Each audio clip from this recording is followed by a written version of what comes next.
That's gooey, ballyhooly Hollywood, where any office boy or young mechanic can be a panic with just a good-looking pan.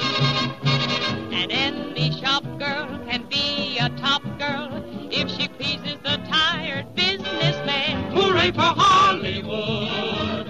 You may be homely in your neighborhood. Bum, bum, bum, bum, bum, bum, bum, bum, bum, bum. Be an actor, see Mr. Factor, he'll make your kisser look good. Go out and try your luck, you may be Donald Duck. Hooray for Hollywood! Hooray for Hollywood!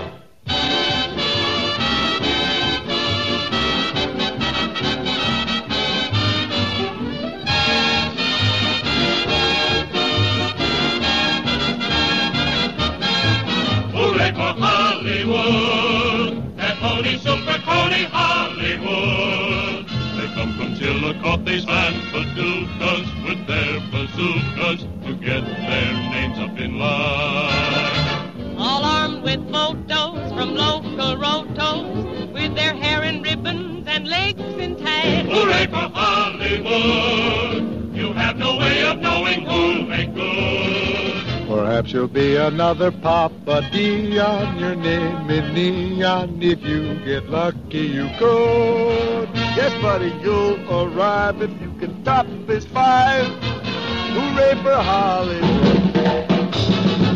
Hooray for Hollywood! That woolly, wild and woolly Hollywood! They hire cowboys and they hang their chaps up and all their maps up and give them all that they lack. Now ain't it funny? They pay them money. Shows what you can do if your horse can act. Hooray for Hollywood! They hire fellas whose physiques are good, and then they tell them they're the perfect shape men to act like ape men, and they convince them they should. They make them grunt and yell, oh, and people think they're swell, oh, hooray for Hollywood! It's really got me, hooray, hooray, hooray, hooray, hooray for Hollywood!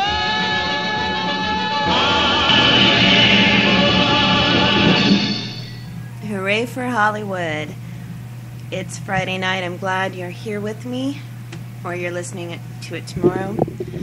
I'm still trying to work on a theme song or something to start this show going. Tonight I am doing sort of an experimental thing where I'm going to incorporate Hollywood theme songs, movie theme songs, and play some old-time radio shows. So to get you started off, you're going to hear My Favorite Wife. A little bit later, Lucille Ball and My Favorite Husband. And there will be a mix of movie trivia, facts, and a question and answer segment that I think will be fun. But the only rule is, and I will stress it again once I start reading it, there's no cheating. So what I'm going to do is before a song starts, I'll ask a trivia question. Feel free to answer in the chat or wherever if you're listening live, or just try and rack your brain yourself and see if you're right. So here we go. My Favorite Wife. Welcome to the Old Time Radio Network Comedy, continuing America's love affair with comedy and those lovable characters that made us laugh. We now go back to the early days of radio comedy and our imaginations with our featured comedy presentation.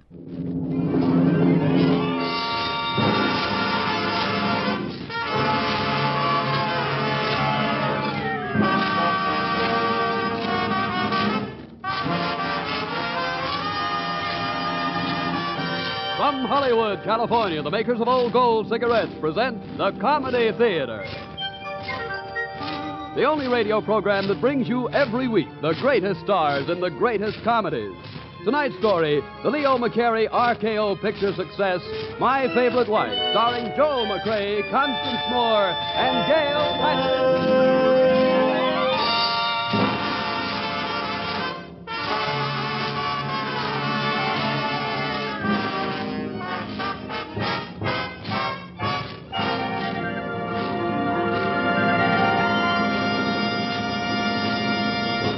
And here is the director of the Old Gold Comedy Theater, Mr. Harold Lloyd.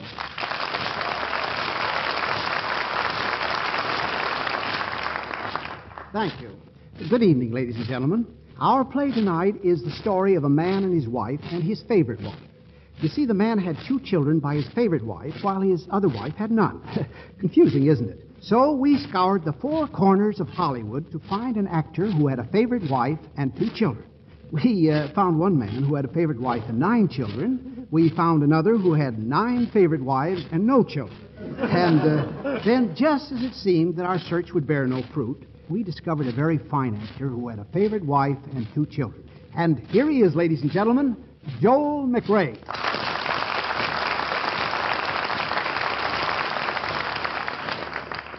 The other element needed to complete the recipe for tonight's offering was to secure 2 wives. Of course, we had to be careful whose wives we secured. And here they are now, the 2 gorgeous, glamorous, and ever so sweet young ladies, Constance Moore and Gail Patrick.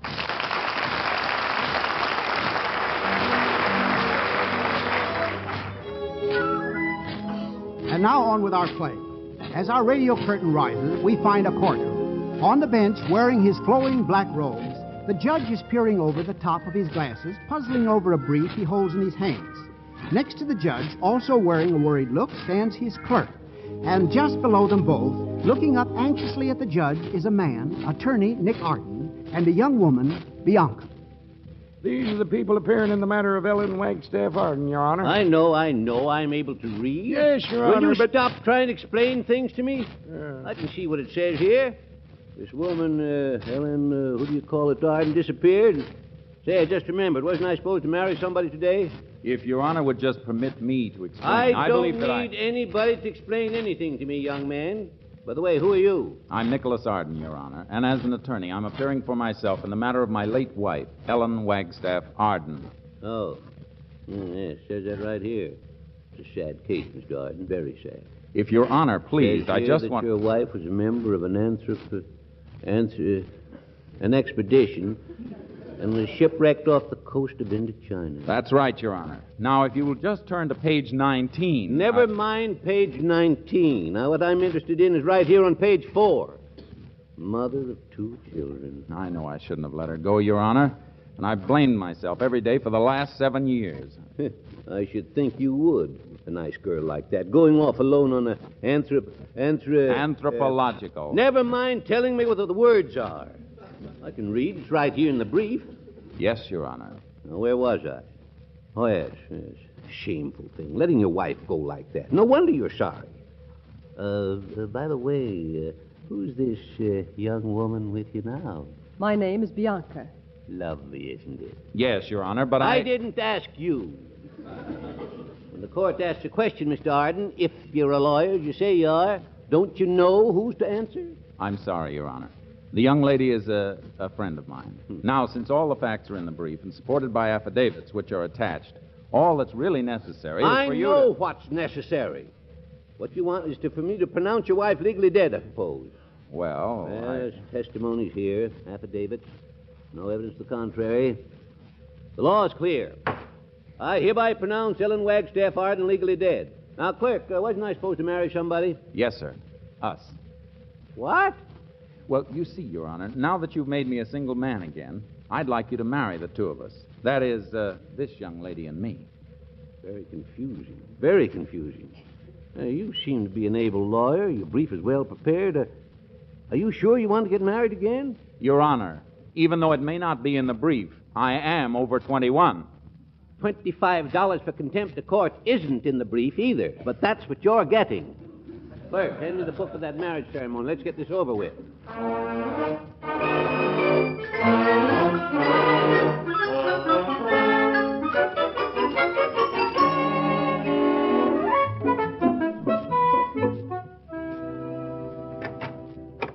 I beg your pardon, Mrs. Arden. Yes, Philip, what is it? There's someone at the door to see you. Someone? Man or woman? I don't know, ma'am.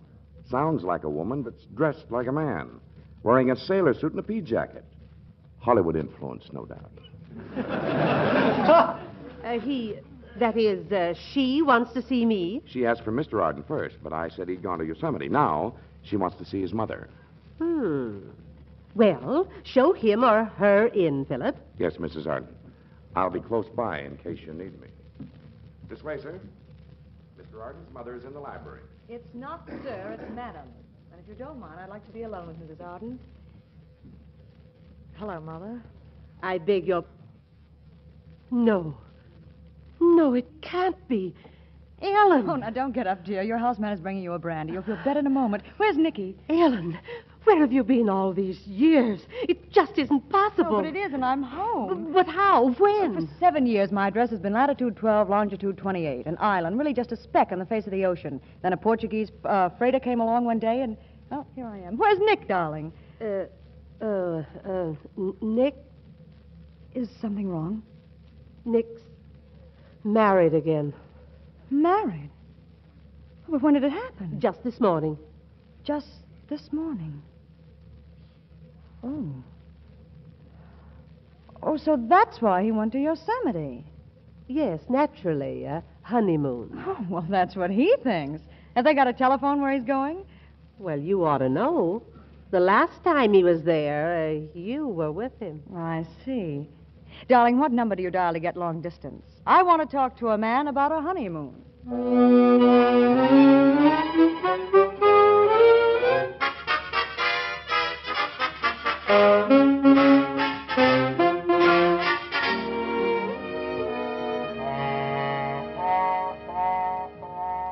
Darling, the groom is supposed to look at his wife once in a while. It isn't considered normal just to sit and stare around at the hotel room. It isn't? Well, you know, I was just thinking, these old hotels never change, do they? Same pictures on the wall and same curtains at the window. Wait a minute. Am I to understand that you've been here before? Well, yes. Uh-huh. Let's see. 7 and 5. Would it have been 12 years ago? Well, approximately. Your first honeymoon? Oh, Nicky, darling. I know it's a little difficult, but all that's gone. What's done is done. Sure. And now we're here, together. I love you, and you love me. Or do you? Well, love you? Well, don't be silly. You heard me promise to love, honor, and obey, didn't you? How terribly romantic. Nick, are you going to kiss me, or are you going to... I'm going to answer the phone. Oh. Hello? Hello, Nick, darling. Hello. Who are you calling? This is Nicholas Arden. Oh, but of course it is, darling, and this is Mrs. Nicholas Arden. Look, I haven't got time for any practical... But... Would you say that again? The only thing I want to say again is I love you, Nick. I love you, love you, love you. Yes, I know, but... I'm on my honeymoon. Nick, who is that? Oh, it's just a client. That's what it is, a client. Oh, Nick, how can you lie to the poor girl like that? Well, now, look. When did you get back? How did you... I thought you were... This is awful. When did you get into town? About 4 hours too late. You'd already left on your, well, whatever it was you left on. Now, wait a minute. But I am waiting, darling. I'm at your house, our house. And you're such a smart lawyer, my beloved. You should have a teensy little inkling as to what's going to happen if you don't annul your bigamous marriage and come home to your lawfully wedded wife. Hello? Hello? Hello? Oh, Lord. Nicky, what's the matter? You look as if you'd just seen a ghost. Now look, Bianca. Something's happened. Something that's going to upset all our plans. Nothing's going to upset our plans. We're up here for a honeymoon, and we're going to make the most of it. Oh, Nicky, I'm so in love with you. Thank you. What? Is that all you have to say when I tell you how in love with you I am? I'm sorry. I should have said thank you very much. Nicholas Arden, what's come over you? What's the matter with you? You treat me as if you'd never seen me before. Bianca, you've got to get hold of yourself. Well, that's more than you've done for me. Crying out loud. Now, will you stop and listen? That was a client of mine, an important client. It's the biggest case I ever had. I got to get packed and get right back home. You mean we've got to go back right now? Right now. We can't even stay here tonight and go back in the morning? If we stay here tonight, I won't dare go back in the morning. Oh, Nicky. Nicky, this isn't the way I pictured our honeymoon. Modern, isn't it?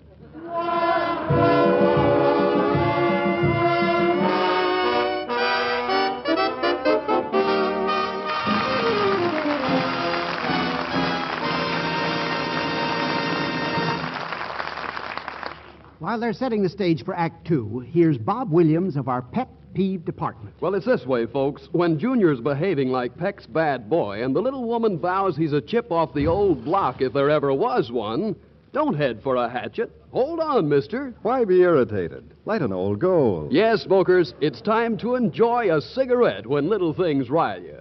Now, an enjoyable cigarette is one that smokes right, not one that's hot, harsh, and dry. And so Old Gold's fine tobaccos are conditioned with the special moisture-protecting agent we call apple honey, developed from the juice of fresh apples. This helps prevent cigarette dryness. And furthermore, Old Gold's unique blend of many great tobaccos is enriched with rare imported Latakia tobacco, adding extra flavor to your smoking pleasure. Yes, extra flavor, extra pleasure, plus special protection against cigarette dryness. Aren't those what you want in a cigarette? Yes, try Old Gold soon as you can. And remember, when petty peeves annoy you, why be irritated? Light an Old Gold.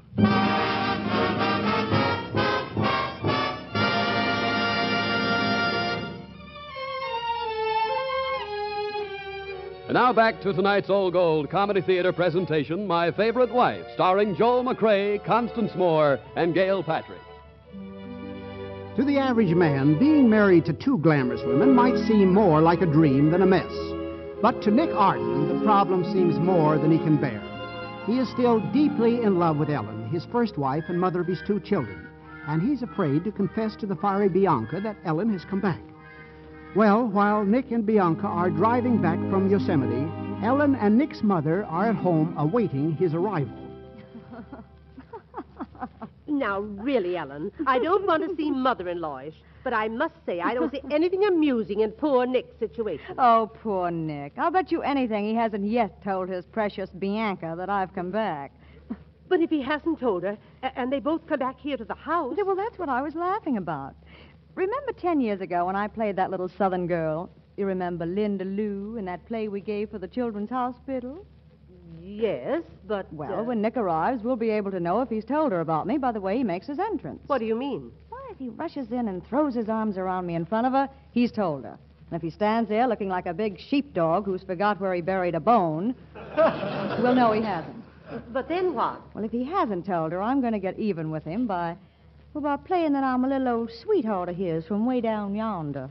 A sweetheart? Why, Mrs. Alden, don't you remember me? Ellen Calhoun? Why, you and my mother went to school together back down in Virginia. Oh, Ellen, I hate to do a thing like this to my own son. Ellen Calhoun from Virginia. Oh, Mother, shh. I just heard a car pull up in the driveway. Wait a minute, darling. It's Nick and Bianca. Well, now, don't forget. Little old Ellen Calhoun, who's just dying to see her old sweetheart, Nick. Here they come. Come on, Bianca. I'll have Philip bring in the bags later. Nicky, aren't you even going to carry me across the threshold? Well, all right. Now, if Mother's awake, we'll... Hello, Nick, darling. Why, shut my mouth, Nicholas. Am I ever glad to see you home? What? Well, by Nicky, you remember Ellen Calhoun. I used to go to school with her mother down in Virginia. Ellen Calhoun?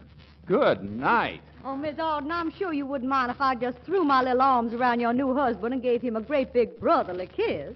We used to be sweethearts, but I always told Nick it was just puppy love.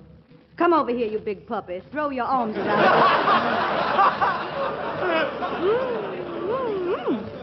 Y'all are so big and strong. Nick, did you tell her? No, not yet. It's an awful shock. I thought I'd tell her in the morning after a good night's rest. I don't think she's expecting that. I mean the shock. The explanation for all that whispering behind my back. Oh, I'm ever so sorry, sugar. I was just calling Nick my own little magnolia blossom. That's what I used to call him when I was 15. Nick, honey, remember all those real darling Southern breakfasts we used to have together? How I used to just love to sit down to a big old bowl of weevils? Really, Miss Calhoun, you must have a remarkable memory. Oh, yes, haven't I, though, honey? I'll get her for that. And you'd better take her upstairs and break the news to her, Nick, before I break it to her, over her head. Nick, you're not being very polite. Nick, are we going to stand here all night? Well, maybe you better not answer that question, Nicky, darling. But why don't you take your child bride upstairs and make yourselves comfortable? Well, you go on up, Bianca. I'll join you in a moment or two. Oh, no, you don't. You two little old lovebirds just toddle upstairs to your little nest where you can be all alone and talk to your heart's content. But I... Yes, dear.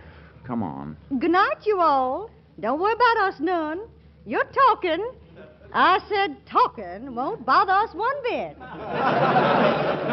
What a long tail our cat has.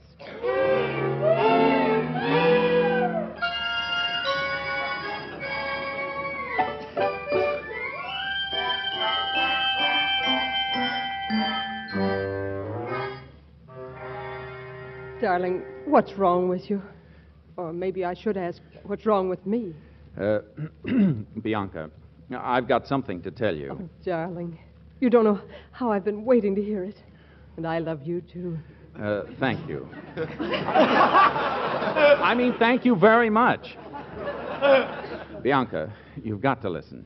You see, truth is stranger than fiction.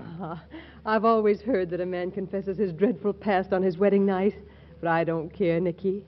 That is, if you're not interested in mine. Bianca. Bianca, if you'd only listen. You see, when you have two children and they have a mother... I'll do everything I can to make Timmy and Chinch a good mother, Nick. I promise. That isn't what I mean. You see, fate sometimes does things that it's... fate that we met, darling. Put your arms around me, darling. Oops, hold it. Oh, what? What's the matter, Nicky? Well, didn't you hear it? That's the doorbell. Someone's at the door. Someone to see me. But, darling, Philip will go. Oh, no, he won't. Phyllis asleep. I'm going to answer that door myself.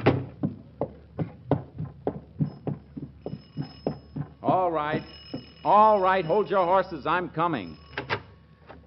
Yes? Mr. Arden, I'm sorry to disturb you this time of the night, but this is important.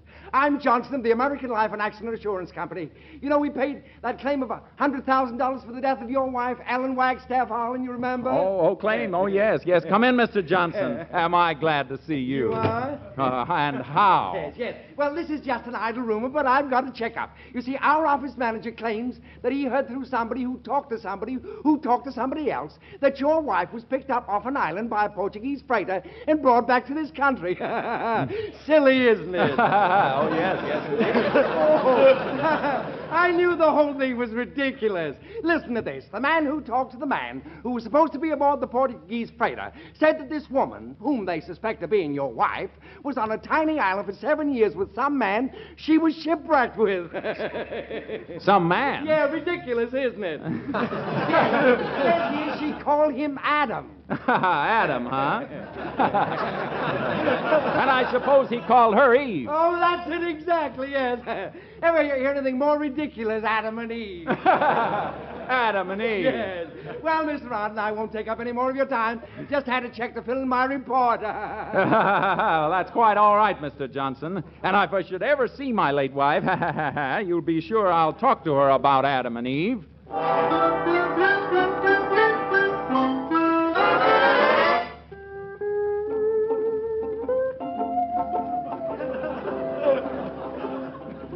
But, Nick, we didn't arrange it. It just happened. Oh, sure. Adam and Eve on an island in the Pacific. 7 years. Johnny, if you ever saw Stephen Burkett, you'd be ashamed of yourself. He's just a poor, harmless little man. Why, he even lives at the YMCA. Well, if his name is Stephen Burkett, why did you call him Adam? Well, because he called me Eve. Now, let me tell you something, Nick. Unless you tell that woman in the other bedroom the truth about us, I'm going to let off an awful lot of steam in public. Well, I started to tell her when the insurance man came. Will you go right in and finish telling her now? Oh, no, I won't. I'm going to the YMCA and see what this Adam looks like. Myself.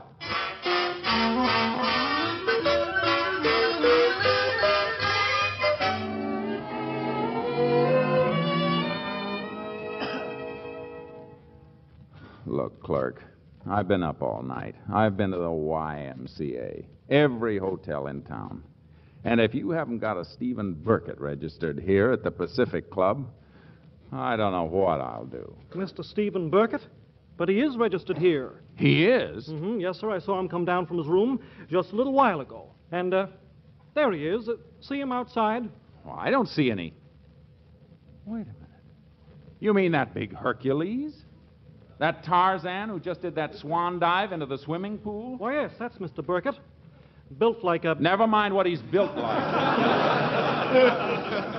Adam.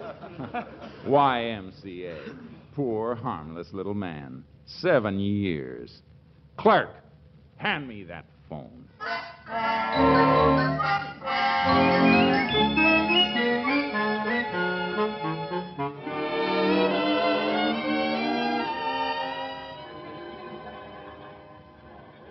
Would you order, Mr. Arden? I think I'd like one of your Pacific Club specials first. Make that 2, waiter. Oh, on second thought, you'd better bring one of us a whiskey chaser. Very good. Oh, Nick, you're so cute. Of course, I'm not the harmless, insignificant type like Adam. You're still jealous, aren't you? Who, me? Jealous of a funny little old man who lives at the YMCA? Of course not. Just how tall was Adam? Oh, tiny. About 5'2". Shrimp, huh? Yes. And he only weighed about 80 pounds, soaking wet. Only about 80 pounds. Poor little... Ellen. Mm-hmm? Ellen, that man on the springboard, isn't he waving at you? Oh, no. Don't be silly. Yeah, he was, and he's coming over. Eve! I'm delighted to see you. Poor little old man. 80 pounds, soaking wet. Oh, hello, Stephen. May I present my husband, Mr. Arden? Delighted, Mr. Burkett. They certainly grow them big at the YMCA, don't they? YMCA? Oh, that's just a little family joke we have. Join us in a bite, Adam? Well, yes, thanks. Some raw carrots, a glass of milk, and some apples. Mr. Arden, I want you to know that I admire your wife very much. Oh, but I'm not his wife, Adam. That is, not exactly. You see, Nick thought I'd drowned, so he remarried. Oh, well, in that case, I can speak what's on my mind. Mr. Arden, I should like to marry your wife. Just a minute. You've got your nerve. Nick. You see, after 7 years, Adam and I have a lot in common. Oh, is that so? Well, how about it, Arden? Ellen, would you marry this muscle-bound tree swinger? Unless you tell your beloved Bianca the truth and get that marriage annulled, that's just what I'm going to do. Go away. You heard her. Go on before I start dropping coconuts on you.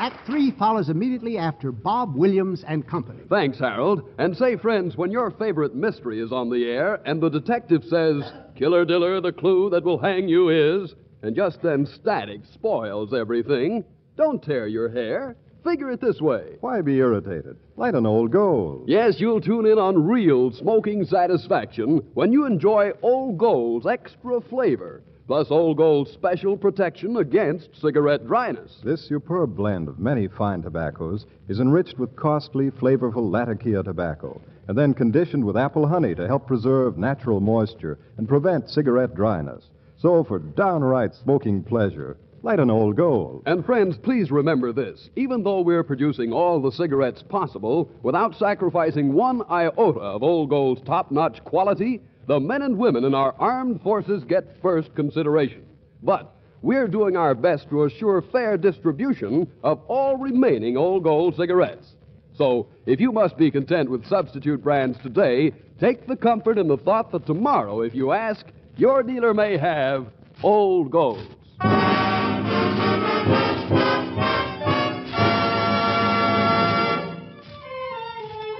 Now on with Act 3 of the Old Gold Comedy Theater presentation, My Favorite Wife, starring Joel McCrea, Gail Patrick, and Constance Moore.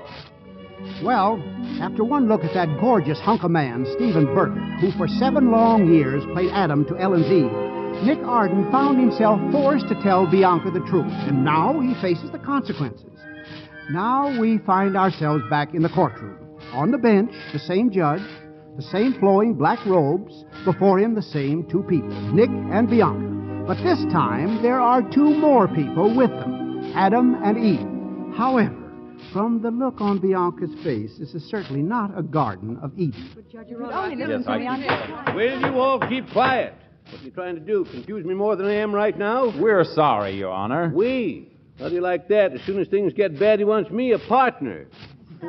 But really, Your Honor, I can explain. Well, I'm not surprised. Any man with two wives has got to learn to explain. Your Honor, may I say something? May you say something? Oh, my pleasure, Miss Arden. Go right ahead. Oh, thank you, Your Honor. Not at all. Thank you, my dear. Your Honor, do you realize the humiliation and anguish this man has caused me? You poor, poor thing.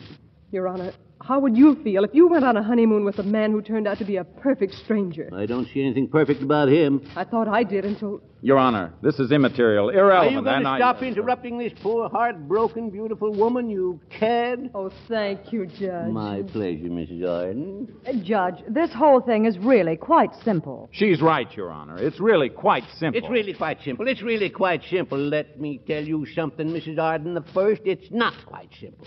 Right here in this court 2 days ago, I pronounced you dead. Now you turn up alive. Besides, at the same time, I married Mr. Arden to this lovely lady. And if you're alive, that makes me party to a bigamy. Your Honor, if you just annul the second marriage... Annul? Do you know what the law says about annulment? Where did you study law, Arden? Harvard. Oh, Harvard, eh?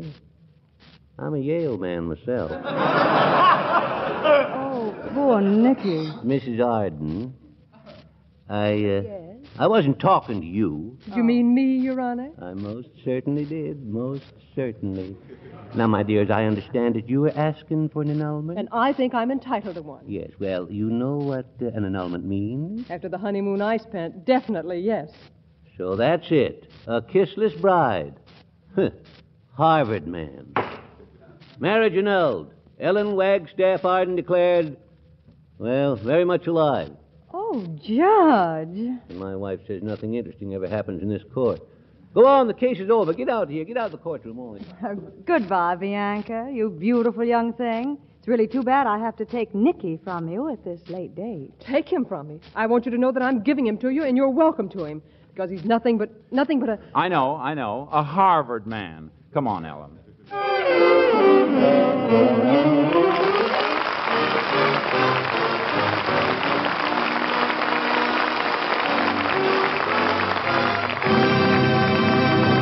Now, this is Harold Lloyd. Joel McRae. Constance Moore. And Gail Patrick. Saying goodnight to you for Old Gold.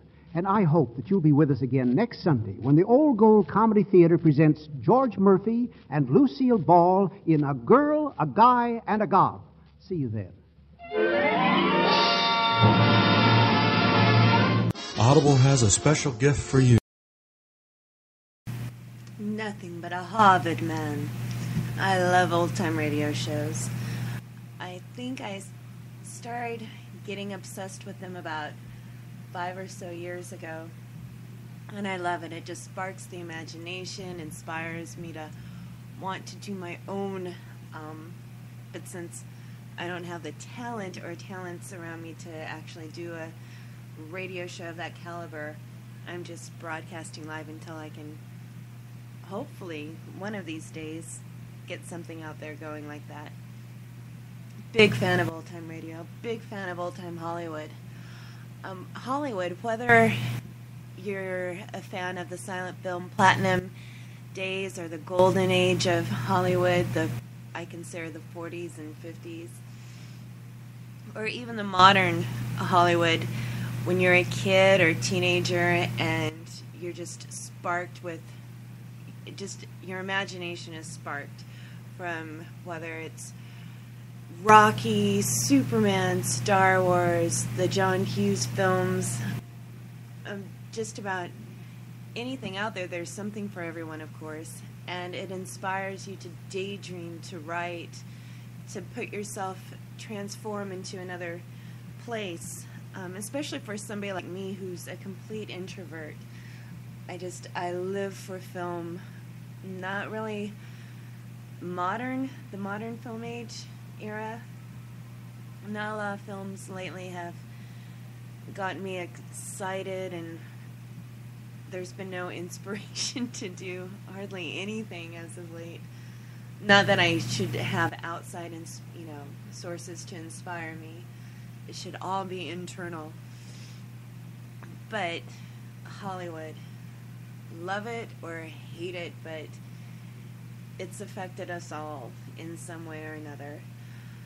So I'm going to play a couple Hollywood-themed songs, and before each song, I will ask a question, and then I'm going to answer it afterwards, and hopefully get it right. But there is no cheating. You cannot Google, Yahoo, Bing, or whatever search engine you use. There's none of that.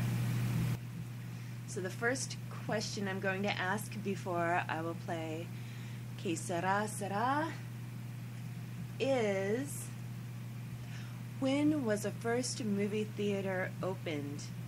Was it 1897, 1905, 1916, or 1921? And I'll be back with the answer right after this.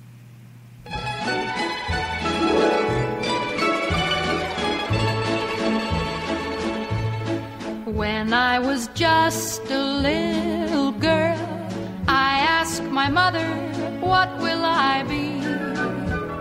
Will I be pretty? Will I be rich? Here's what she said to me. Que sera, sera. Whatever will be, will be. The future's not ours to see. Que sera, sera. What will be, will be. When I grew up and fell in love, I asked my sweetheart what lies ahead. Will we have rainbows day after day? Here's what my sweetheart said. Que sera, sera. Whatever will be, will be. The future's not ours to see. Que sera, sera.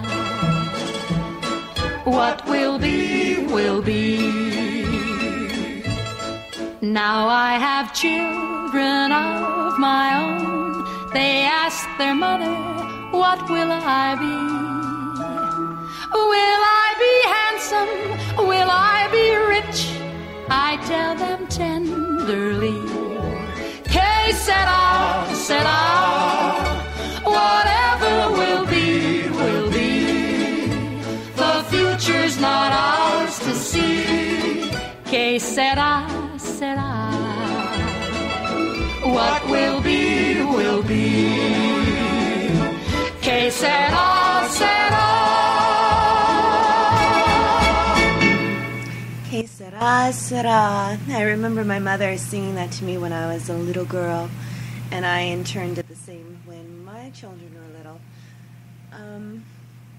Good memories. I remember I wasn't a sickly child, but I do have a lot of memories of when I was sick and staying home from school, or just during the gloomy Alaskan summers, sometimes just sitting there and watching old movies with my mom, and she pretty much got me just to fall in love with that golden age.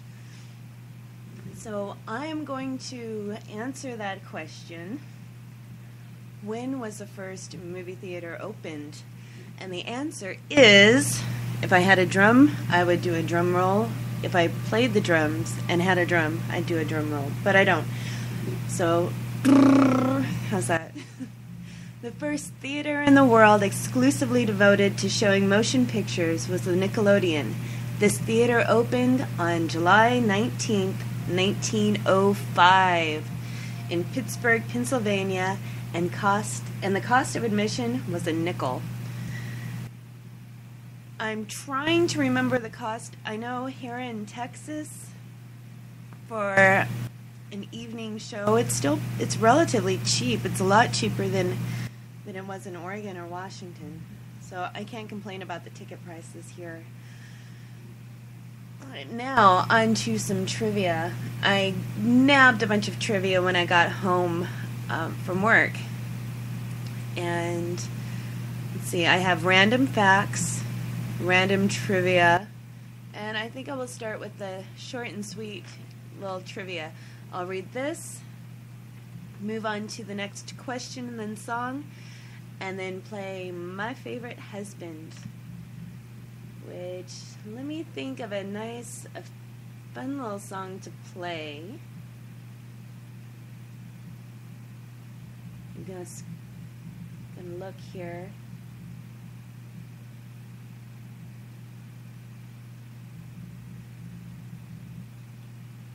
Oh, okay, this looks fun.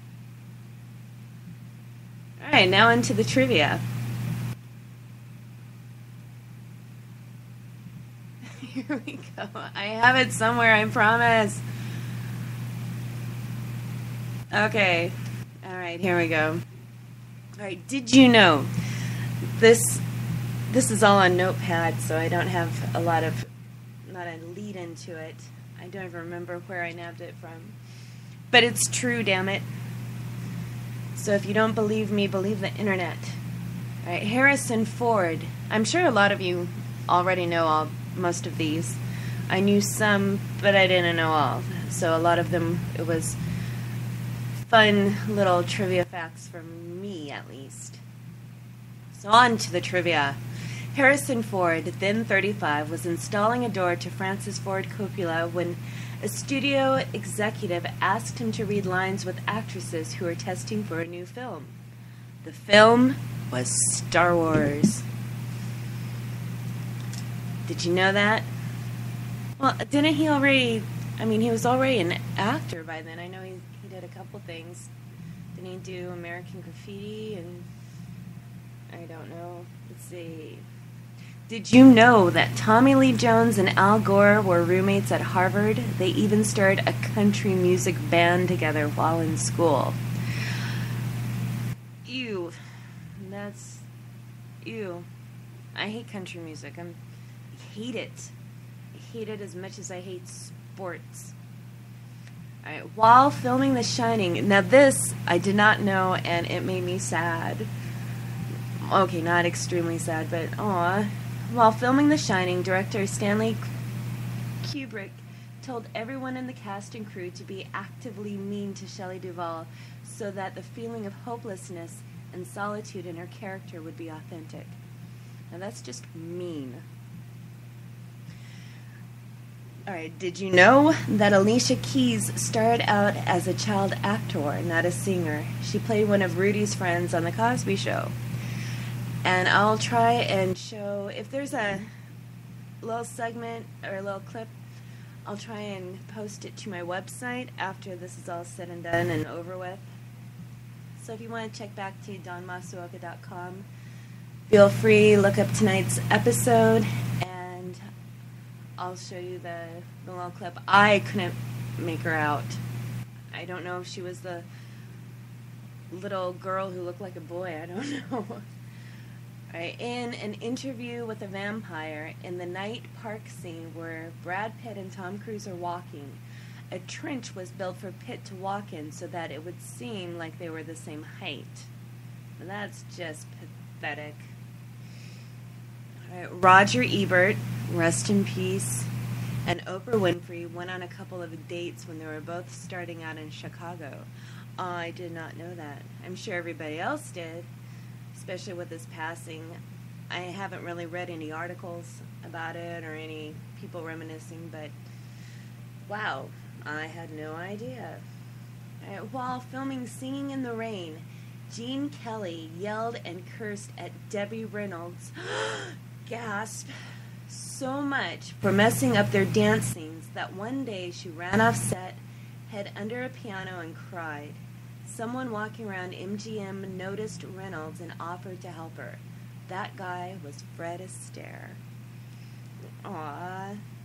See, this is where I need my little sound bites. So I could do the aw and oh and boo And I even have a drum roll, but I didn't set things up in time. It took so much time just to upload the radio shows for tonight. I'm only doing 2 though. And if you're interested in old-time radio shows, you can go to iTunes, look up radio show comedies, and there's 2 different podcasts that have a bunch for free. I suggest you do that. That's where I keep my sanity when I just want to withdraw inside my head. Well, I guess that's not inside my head if I'm listening to an external source. But while I'm at work or in heavy traffic or something like that, I just go to my old-time radio shows if I'm all caught up with Hollywood Babylon. All right, next tidbit of information. I have, I think, 4 more to go for now. Dolph Lundgren, who played Ivan Drago in Rocky IV, is a genius. He graduated with a degree in chemical engineering from the Royal Institute of Technology in Sweden and was awarded a Fulbright scholarship to the Massachusetts Institute of Technology in Boston. I may have known that. I think I heard something somewhere by someone about it. Totally forgot. So it's new-ish to me. Triggered a memory, but I didn't know all of that. Except this, I kind of knew. Alright, the Beatles planned to star as the Hobbits in the Lord of the Rings trilogy and approached Stanley Kubrick to direct it. Kubrick turned them down. Which might have been a good thing. Alright, Paul Rudd DJ'd bar mitzvahs in the early 90s before breaking out with Clueless. I know a lot of people probably don't know who that is or don't really care, but I thought that was kind of neat. Right, Community star Joel McHale earned a Rose Bowl ring as a backup tight end for the Washington Huskies in 1991. And that is my trivia for right now. And now we're moving on to the next question. Which movie starring Al Jolson is considered the first talking picture? Was it Rose of Washington Square, The Jazz Singer, The Singing Fool, or Wonder Bar? Now, going my way, swinging on a star.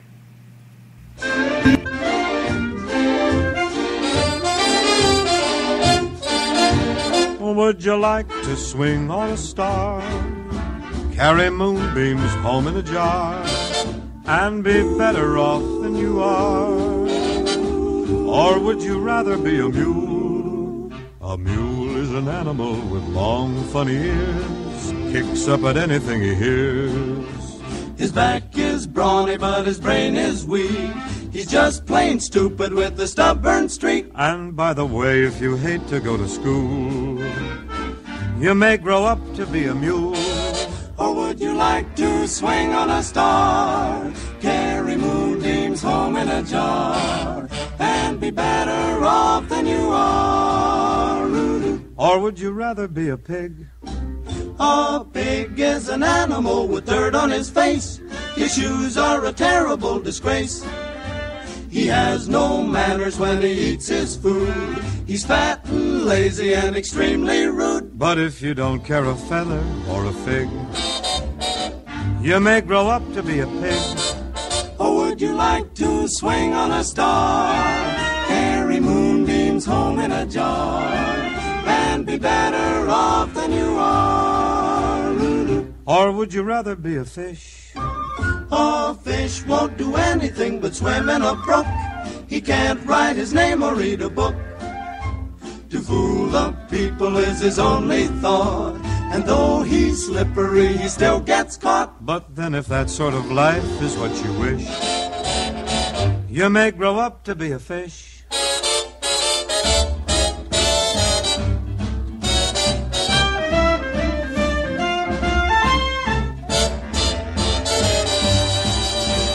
New kind of jumped up slippery fish, and all the monkeys are in the zoo. Every day you meet meet quite a few. So you see, it's all up to you. You can be better than you are. You could be swinging on a star.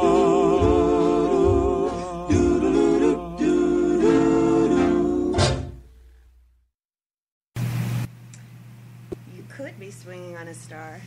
I don't know if it's sad, but the first time I remember hearing that song, it was from Out of This World. And I believe it was an 80s show, not quite 90s yet. But the little girl who had alien powers from her dad, it was a bad show, but I liked it at the time. I tried to rewatch it not too long ago, and yeah, it was kind of bad, but there's some things you just shouldn't revisit. If you liked the show when you were young, just keep that memory in your memory bank and don't try and relive it. You'll be disappointed. All right, so the answer to my question, which movie starring Al Jolson is considered the first talking picture? The answer is the 1927 film The Jazz Singer is considered the first of the talkies. Yes, they called it the talkies. All right.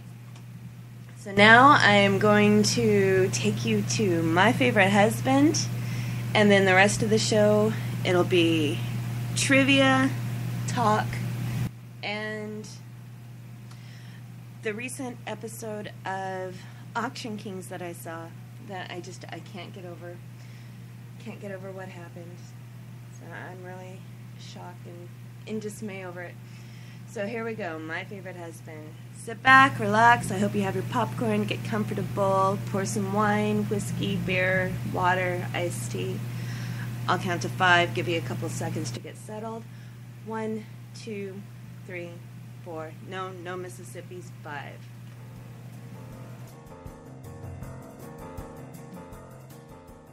As a listener of our podcast, I know that you love audio shows as I do. Audible is one of our sponsors, and they have a deal for all of our listeners. If you sign up for an Audible account at bestfreeaudiobook.com, you're going to get one free audiobook from their extensive selection of over 85,000 audiobooks. Now the great thing is this. If you decide to cancel at any time, a week later or even 3 hours later, you get to keep that free audiobook. So go to bestfreeaudiobook.com and sign up today. I signed up, and I've now listened to over 100 books. So go to bestfreeaudiobook.com today and get your free audiobook. It's time for My Favorite Husband, starring Lucille Ball.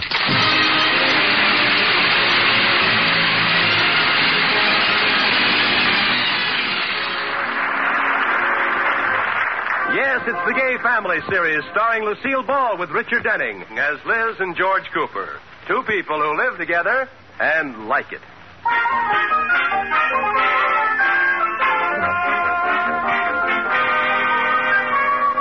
And now, let's look in on the Coopers. It's evening, and George and Liz are entertaining the Atterberries. George has just lit a cigar that Mr. Atterbury gave him. Hey, that's what I call a cigar. Yes, sir, that's a real cigar. In case you were wondering, Iris, those are cigars. Come on, girl, it's time to move. If we sit here, we'll be downwind from them. Never mind, Lotus Bud. Stay right where you are. We all have something to discuss. We all do? Yes. I hope you Coopers haven't any plans for the weekend. Not that I can think of. Why? An important business client is coming into town. No. Oh, I knew you'd all be overjoyed. But Rudolph, we just entertained out-of-town clients 2 weeks ago. Yeah. Now, Iris, this man could mean a big account for the bank. Let's not bite the hand that feeds us. Who's the hand this time? The president of the Abbott Chemical Corporation and his wife. Oh, he brought his thumb with him. D.J. Abbott is a very important name. D.J. Abbott. Yes, from New York. D.J. Abbott. If we can arrange a loan for him, he may move one of his plants here. D.J. Abbott. Liz, is your needle stuck? That name, D.J. Abbott, seems like I've heard it before. Well, of course you have. I said it once, and you said it 3 times. No, I mean it sounds so familiar. Wait a minute. Is his name David Jerome? I think so. Why? I went to school with him. Oh, this is wonderful. Are you sure, girl? I'm positive. George, you remember Dave Abbott. I went out with him a few times. Well, tell us about him, Liz. What was he like, anyway? Well, he was tall and handsome and captain of the football team. No, he wasn't, Liz. He was little and puny and funny looking. Yeah. George, you're just jealous because I had some dates with him. Well, I know how we can settle this. Where's the college yearbook? Now, there's no need to look in the yearbook. I guess I know what Dave Abbott looked like. He was the handsomest man in the class. Oh, I remember his blue eyes and his blonde hair and his wonderful build. That was me.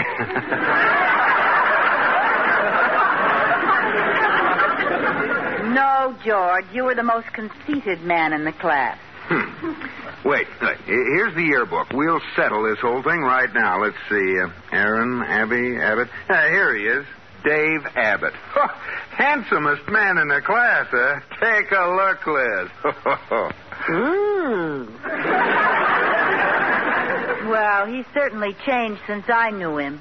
Liz, this picture was taken when you knew him. Oh, yeah. I wonder how I made that mistake. You were exaggerating, as usual. Let me see the picture. I think he's rather good looking.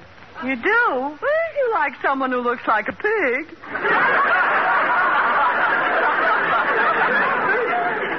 Oh, stop being ridiculous. Looks like a pig. See for yourself, Rudolph. Well, you know what makes him look that way. It's that apple in his mouth.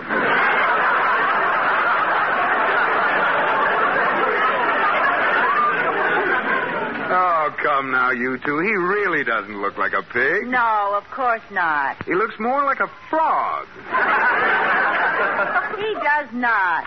Oh, Liz, tell me, how can you turn a homely little shrimp into a big, handsome athlete? I never knew anyone who exaggerates the way you do. Well, what's the harm, George? I'm just looking at my old boyfriend through rose-colored glasses, that's all. You know, I can hardly wait to meet these people. Do you know the girl Abbott married, Liz? I went to school with her, too. She was homely as a mud fence. Evidently, when you recall women, you put on mud-colored glasses. Liz, please don't speak about me when I'm gone. Well, she was ugly, and she had the nerve to run for junior prom queen. How'd she make out? How'd she make out? Well, she didn't have a chance with me in the contest. Oh? Oh, I made a lovely queen. My flowing robe, my scepter, my diamond tiara perched on my brown hair, my red hair. Now I know. Well, anyway, I was a beautiful queen. And I'll never forget the way I led the grand march. Hold it, Liz. I don't remember your being junior prom queen. You don't? No. If you were queen, your picture will be in the yearbook. Let's look it up. Well, it isn't a very good picture of me. Liz, shall I look up the picture of you as queen? No. I don't believe you really were queen. Would you believe it if I said I was princess?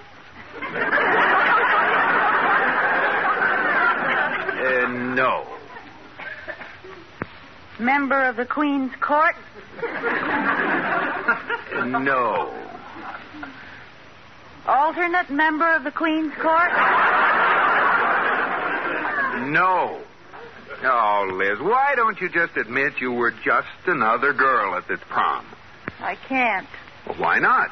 I didn't go. Nobody asked me.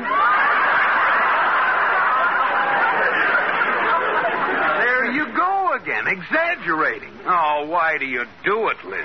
Well, George, it's just that I like to color things. Well, why didn't you say so? George, tomorrow buy her a set of watercolors. Better make it a case. What do you mean? I don't do it very often. Oh, girl, come now. When did I ever exaggerate with you? Give me a for instance. For instance, that chair over there. Didn't you tell me George Washington sat in it? Well, yes, he did. George Washington? You keep out of this. Liz, if George Washington sat in that chair, he must have been floor walker at Sears and Roebuck. That chair never saw Sears and Roebuck. How'd you find out?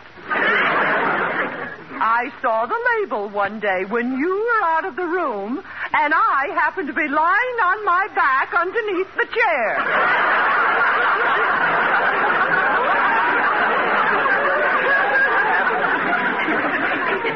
So I colored things a little. And Liz, as long as we're bringing these things up, I never did believe you swam the English Channel.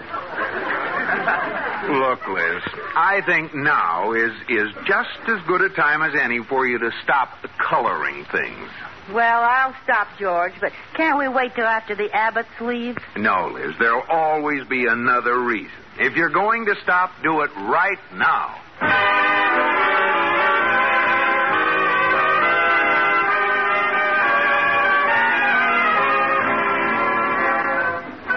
It's been so gay seeing you again. This is delicious pastry. It tastes like it came from that delightful pastry shop on the Rue Mornelle in Paris. Yes. Exactly. Mm-hmm. Did you get it there? Well, you had it flown over. Well... Don't tell me.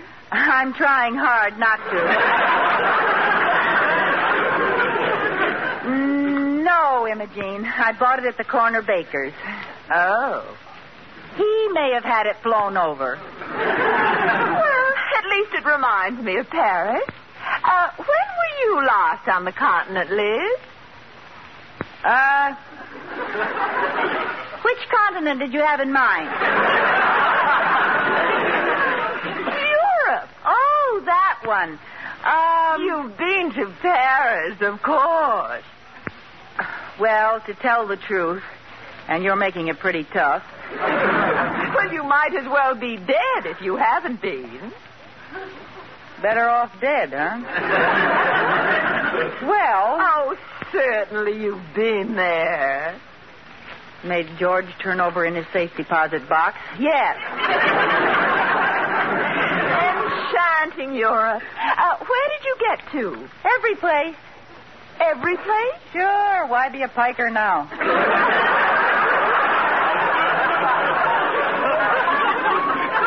Well, tell me, how did you find London? Oh, I just looked under London Bridge, and there it was.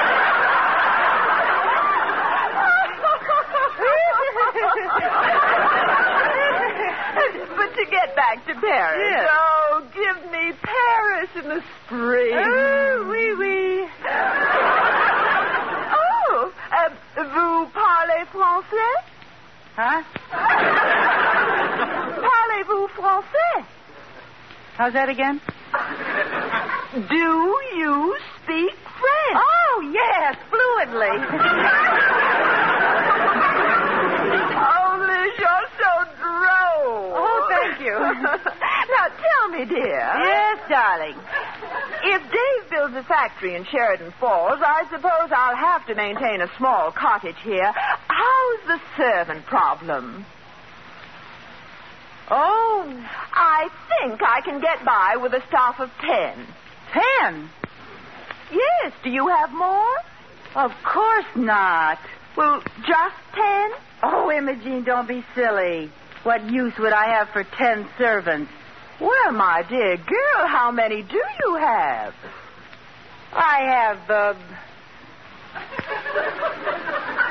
8.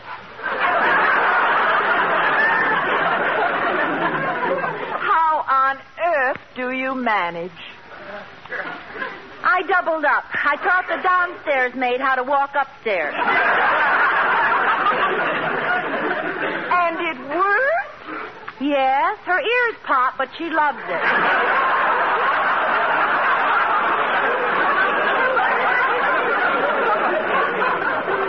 Well, Liz, I'll have to try that. Oh, and now I must run, darling. I'm having tea with Mrs. Atterbury. Oh, yes, Iris. Her husband's president of the bank. But I thought George... Well, then what's George? Chairman of the board? No. Well, Dave spoke about a Cooper who... Oh, Liz, don't tell me your husband is only 3rd vice president. Yes, but confidentially, Imogene. You won't repeat this to a soul. Oh, you know me. Yeah. Well, George is 3rd vice president in name only. What do you mean? He's the brains behind the bank. But Mr. Atterbury... A mere figurehead. No. He's little more than a fat dummy sitting on George's lap. I never dreamed. Well, goodbye, Liz. No, don't go yet, Imogene. I'm just beginning to warm up. You haven't seen my house yet. Oh, well, darling, I don't really have time. Oh, come on. Everything in this house is an authentic early American antique. Now, over here is the chair.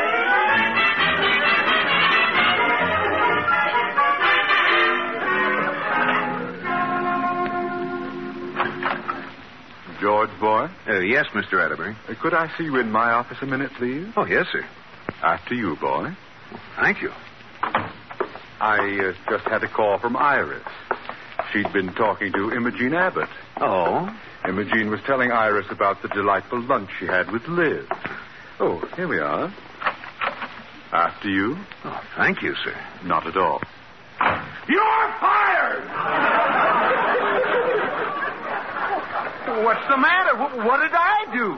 You did a stupid, idiotic thing. What? You married Liz. Liz? She's been at the watercolors again. Exaggerating? Boy. Oh, what did she say? Well, it's hard to know where to start. According to Liz, I'm just a figurehead here at the bank, and you're the brains of the outfit. Did Liz say that? Yes. Oh, what else? Let me sit on your lap, and I'll tell you. What? She also said I'm just a fat dummy sitting on your lap. Fat? Anything else? Loads. But I'd rather not think about them. I may strike you. Oh, what am I going to do with that girl? Have you ever thought of putting her in a large basket and leaving her on someone's doorstep? Oh, don't worry. I'll take care of her when I get home. Do that, boy. Oh, and incidentally, you know that chair that George Washington sat in? Yes. Well, it's aged considerably since the other night. Oh, what did she say about that? That is now the deck chair that Columbus was sitting in when he first sighted America.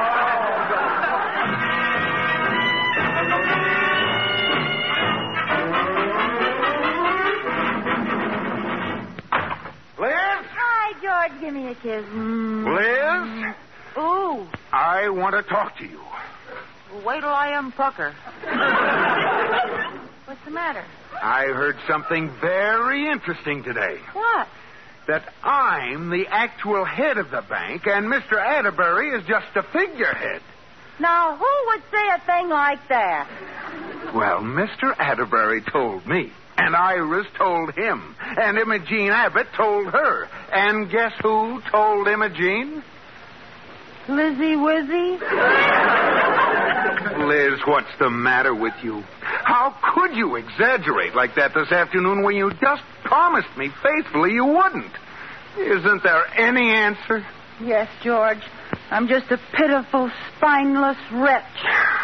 8 servants, a house full of antiques, springtime in Paris. How does that sound? Divine. Never mind, I'm serious. Oh. The crowning blow was when Mr. Atterbury heard he was supposed to be just a puppet, and I was pulling the strings. He almost fired me. That's gratitude, after all you've done for that fat dummy. There, you see? You're starting to believe your own stories. It's getting so no one knows when you're telling the truth, Liz, not even you. Well, I'm sorry, George. Apparently, there's only one way to cure you of this habit. I'll have to take drastic measures.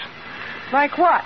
I'm stopping your allowance and canceling all your charge accounts until you finally prove that you can consistently tell the truth. Well, that's certainly hitting below the money belt. Well, that's the way it is. Now, when we get to that dinner party at the Atterburys tonight, I want you to tell the truth. The whole truth and nothing but the truth. Understand? Yes, Your Honor.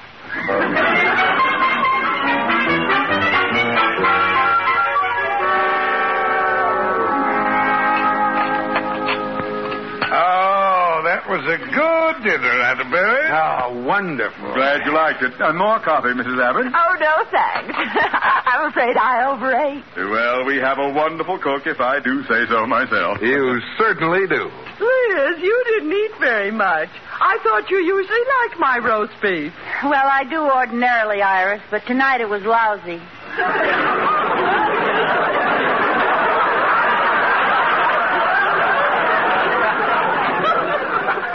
What? Liz. Well, I don't mean to hurt your feelings, Iris, but I'm starting to tell the truth these days. It's the new me. No more fantastic stories.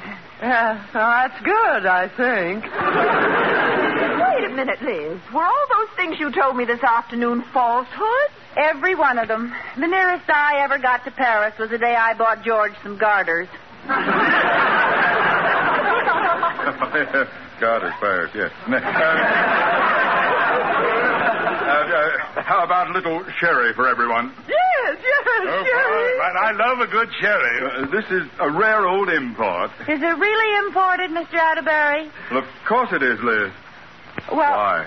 I want to know what the real thing tastes like. Iris told me you usually pour cheap cooking sherry into these expensive bottles. Oh, I did.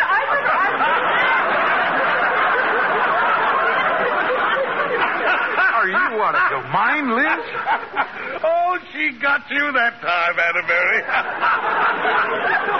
I remember in school you always had a good sense of humor, Liz. I did? Yes, oh, those were the days. You and I had some good times together, didn't we? No. What? Oh, brother, were you dull. She's kidding you, Mr. Abbott. She was just saying the other night how good it would be to see old Dave Abbott again. Oh, did you say that, Liz? Well, not exactly. But we were talking about you the other night, Dave. Oh, really? What did you say? Let's go in the living room. How about a cigar?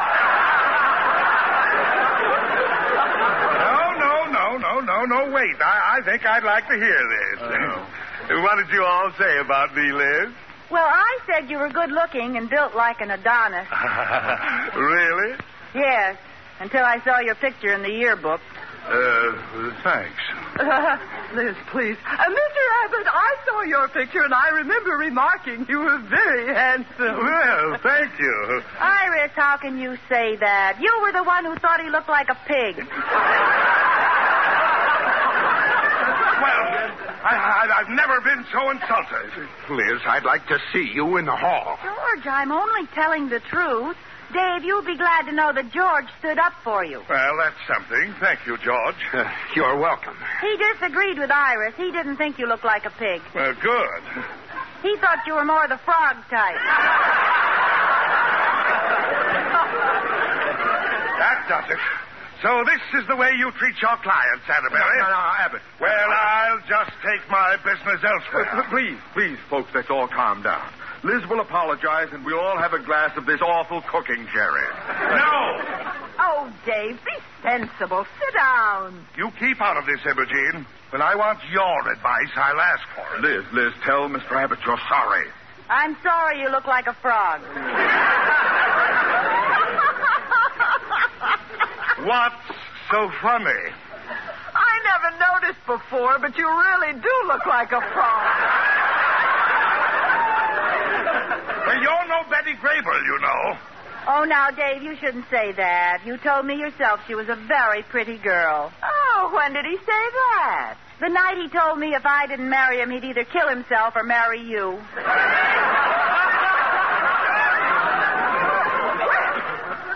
Apparently, he did both. Folks, please, let's all go to neutral corners. I mean, let's all be calm. Well, it's nice to find out I was second choice, frog face. Second choice? You were fifth choice. And with that map of yours, you should be grateful. Now, calm down, frog face. What?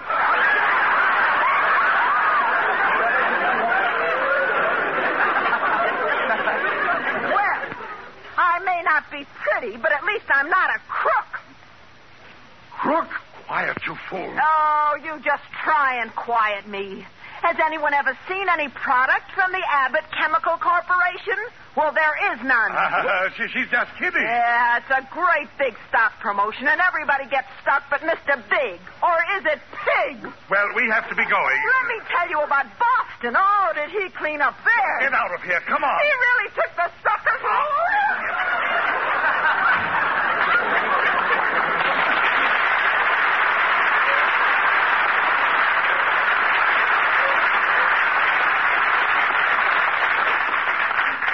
Well, she must have been telling the truth. You bet she was. That was a close call, and you have Liz to thank for it. Yeah. What a lucky break. Lucky? Couldn't you see I tricked them into that admission? Liz, are you trying to tell me you knew they were crooks? Well, George, you had to find out sooner or later. For some time now, I've been working for the FBI.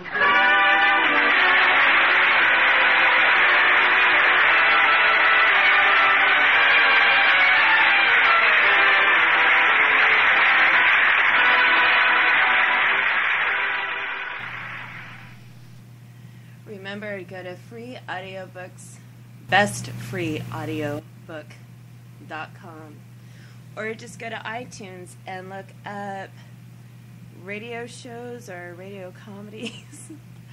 I'll post it on my website exactly where I get it from. I don't have it memorized. I'm not one of those people. All right, so welcome back. I hope you enjoyed the show. Monday night, I am going to air a few episodes of The Clitheroe Kid, one of my absolute favorites. I will also tell you a little trivia about the show itself, the actor who plays the Clitheroe Kid.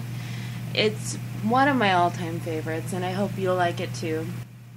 It's a British radio show that did air after the invent of television, which a lot of these did. And I think the direction I'm going to go, now and then I'm going to, of course, play more alternative music, but I think I'll also share some of maybe mix in some of my favorite old-time radio shows from back in the day, back when I was young, and in my, I'm 100 and probably 40 now, so I'll figure that out. Math kind of escaped me after I turned 120, so I don't know anymore. All right, so we're going to do some random facts. These were the first facts that I found on, well, it just says Hollywood movies. I didn't put a lot of information on here. So here you go. Enjoy this. Did you know Originally, the term movies did not mean films, but the people who made them. It was generally used with disdain by early Hollywood locals who disliked the invading Easterners. The first film ever made in Hollywood was D.W. Griffith's 1910 in Old California, a biographed melodrama about a Spanish maiden, Marian Leonard, who had an illegitimate son with a man who later became governor of California. It was shot in 2 days. That to me is amazing. Okay, when Horace and Daida Wilcox, her name is spelled D-A-E-I-D-A, Daida, correct me if I'm wrong, please, founded Hollywood in 1887, they hoped it would become a religious community. Prohibitionist, they banned liquor from the town and offered free land to anyone willing to build a church. That's cute. Right, the running W was a tripwire to make horses fall over the critical moment during filming. The device broke countless horses' legs and necks. It is now illegal. The most filmed author is William Shakespeare, including straight film versions, modern adaptations, example West Side Story, 1961, The Lion King, 1994, etc., and Shakespeare parodies. The shortest dialogue script since the introduction of talkies was written for Mel Brooks' silent movie, 1976, which only has one spoken word throughout, none. Count Dracula is the most often portrayed horror movie character. The character most frequently portrayed in horror films is Count Dracula, the creation of the Irish writer Bram Stoker, who lived 1847 to 1912. And for you naughty people, the first motion picture to depict a non-pornographic sex act was Ecstasy, 1933, starring Hedwig Kiesler, known later as Hedy Lamarr. Her character flees from an impotent husband, runs naked through the woods, bathes, and then has sex with a young engineer in a hut. That dirty, dirty little tramp. The earliest known American pornographic film is the 1915 A Free Ride, a.k.a. A Grass Sandwich, which was directed by A. Wise Guy and was written by Will Shee. Cute. Those 1915ers. The Western hero most portrayed on screen has been William Frederick Cody, a.k.a. Buffalo Bill, followed by William Bonney, a.k.a. Billy the Kid, a.k.a. I think everybody knew that, a.k.a. It's Friday night, a.k.a. I hope people are still listening. I'm sorry I have to play the radio shows. I love them. You will too. I will pound it into your brain. You're going to love the radio shows. You're going to love the Clitheroe Kid. Trust me on that one. But I will bring you more music. Don't worry. All right, so we have a little bit more trivia for this round. Then I'll play some music for you. Get back to some trivia. Get back to my upset with Auction Kings. Okay, so here we go. The first African-American to play a leading role in a feature film was Sam Lucas, who was cast in the title role of Uncle Tom's Cabin in 1914. The first African-American actor to make a career in films was Noble Johnson, who lived from 1881 to 1978. The Hollywood star who played the most leading roles in feature films was John Wayne, 1907 to 1979, who appeared in 153 movies, which I don't think I've ever watched a John Wayne film. I mean, I'm sure if I go through the list, I'll find something he had a non-Western role in. I'm almost positive of it. The only thing I actually remember him ever having a walking, talking role in something I'd seen was an I Love Lucy episode. So there you go. The star with the most screen credits is John Carradine, who lived in 1906 to 1988, who has been in over 230 movies. Which, big deal. I've seen over probably 3,500 movies. All right, the American Humane Society, AHA, objected to the scene in The Shawshank Redemption where the character Brooks feeds his crow a maggot. The AHA stated it was cruel to the maggot and required that the crow be fed a maggot that had died from natural causes. That, to me, is insane. Come on. I remember when I was younger and I used to root for them and yay, humane, be humane in an association in America. But as time goes on, they're freaking insane. They're just nutbags. All right, in The Godfather, 1972, John Marley's scream of horror in the horsehead scene was real, as he was not told that a real horsehead, which was obtained by a dog food company, was going to be used. Now, I knew that they used a real horsehead that was obtained from a dog food company, but I did not know that they did not tell the actor that it was going to be done. I'd probably scream too. Alright, the first nude scene in a major motion picture was of a swimmer and actress, Annette Kellerman, in A Daughter of the Gods. That was made in 1916. You trollop. Alright, now, I'm trying to remember when all this information was obtained because I'm sure it changed by now. But at the time of this site's posting, which I'm not going back in my history browser to find out what year it was probably 2009. But the top biggest grossing films on opening day in the United States and Canada before inflation are The Twilight Saga, New Moon, 2009.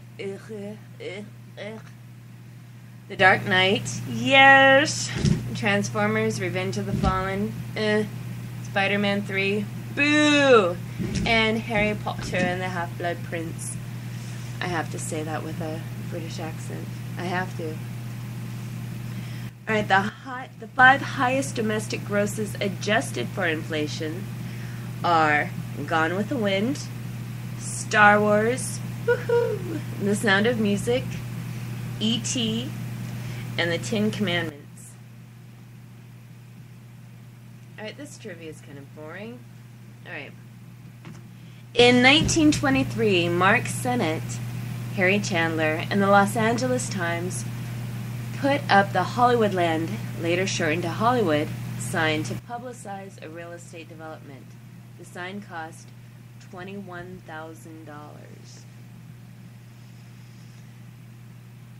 For the Twilight Saga, New Moon, boo! Each actor portraying one of the Wolfpack was required to have documentation proving Native American descent. Yeah, okay. The director of 2012, Roland Emmerich, is a fan of rapper 50 Cent, whose real name is, who cares? Alright, Twilight Saga, who cares? Alright, let's see. Alright, My Big Fat Greek Wedding is the highest grossing movie never to reach number 1. The highest grossing movies never to reach number 1 on the U.S. charts are My Big Fat Greek Wedding, Alvin and the Chipmunks, and Ice Age: Dawn of the Dinosaurs. As well, they shouldn't have ever reached number 1. The most profitable movies based on absolute profit in worldwide gross are Avatar. So this couldn't have been 2009. Titanic, Lord of the Rings, The Return of the King, Jurassic Park, and Shrek 2.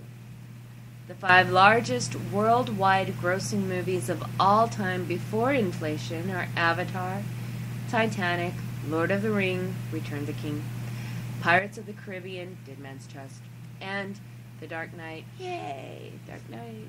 Love Dark Knight. Love it! That bumped up to one of my top 5 favorite movies of all time. Don't ask me the other 4. I'm going to have to really think about that. I know it's not going to be on any of this list. All right, the biggest money losers based on absolute loss on worldwide gross are Town and Country, Stealth, The Adventures of Pluto Nash, Final Fantasy, The Spirits Within, and The 13th Warrior, which I don't believe I saw any of those, which might explain why they lost so badly. Sorry. According to the Movie Mistakes website, the movies with the most goofs are Apocalypse Now. I guess I'm going to have to look that up. Which had 390 goofs and mistakes.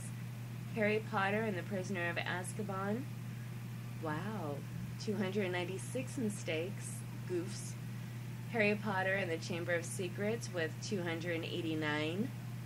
Superman 4, The Quest for Peace, 267. And The Lord of the Rings, The Fellowship of the Ring, 262. To Have and Have Not is the only instance when a Nobel Prize winner author, Ernest Hemingway, was adapted for the screen by another Nobel-winning prize author, William Faulkner. In the 1985 horror film Day of the Dead, zombies are actually feasting on turkey legs that were barbecued in a special way to look like human flesh. I may not ever gnaw on a turkey leg again. The 3 main actors in Rebel Without a Cause all met an untimely death. James Dean died in a car crash, Natalie Wood drowned, and Sal Mineo was stabbed to death. Ow. Bela Lugosi's face was used as a model for Satan in Walt Disney's production Fantasia. Lugosi was famous for playing Count Dracula on the stage and on screen. Yes, he was. All right, D.W. Griffith, which I mentioned earlier, a pioneering Hollywood film director, is credited with using the first close-up, the long shot, the fade-out, and other film techniques in his 1915 groundbreaking and highly racist film, The Birth of a Nation, a.k.a. The Klansman, a film that portrayed the Ku Klux Klan in a positive way. Boo! Movie I've never seen, never gonna. Alright, the term for avatar is Sanskrit for incarnation. I bet you didn't know that. With an alleged budget of $280 million, the Avatar is one of the most expensive movies of all time. The word avatar is Sanskrit for incarnation and is used in Hindu scripture to refer to human incarnations of God. Thomas Edison invented the first moving pictures, which were small film images that could be viewed in a box. Initially, he was opposed to showing movies on the big screen because he thought one-on-one viewing would be more profitable. Oh, maybe. I mean, we don't know. If anybody has a time machine, test that theory out. All right, if it doesn't work, then go back to that point in time and don't do what you did in order to make it known whether or not it would be profitable. All right, the first Hollywood movie star is arguably Mary Pickford, who along with Charlie Chaplin, Douglas Fairbanks, and D.W. Griffith formed United Artists Corps. At the peak of her popularity, she made a record-breaking $10,000 a week, which by today's standards would be over $196,000, or in 2008 standards. All right. The National Association for the Advancement of Colored People, NAACP, called for a boycott of the 1947 Disney film Song of the South, an adaptation of the Uncle Remus stories that showed happy slaves on a plantation. Though the film inspired the Disneyland ride Splash Mountain, the film has never been released in its entirety on home video in the U.S. So if you're trying to look for that, you might as well just stop now. In the 1969 musical Paint Your Wagon, star Clint Eastwood saying, "I talk to the trees, but they don't listen to me." Eastwood said the experience prompted him to start producing and directing his own movies, and I guess apparently it prompted him to start talking to chairs. David O. Selznick was fined $5,000 for the line, "Frankly, my dear, I don't give a damn," in Gone with the Wind. The Catholic Legion of Decency gave the movie a B rating, citing that the film was morally objectionable, in part for all. The first movie to be filmed in Technicolor was Becky Sharp in 1934. The first movie to gross over $100 million was Jaws.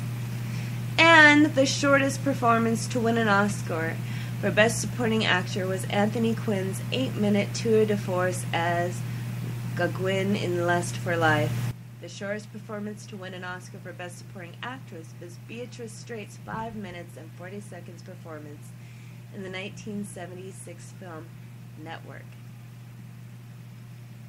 Alright, there is way too many here, so I'm going to stop bringing some trivia on this, give ourselves a little break, and play some music. So, you know what I enjoy? I enjoy the way you look tonight.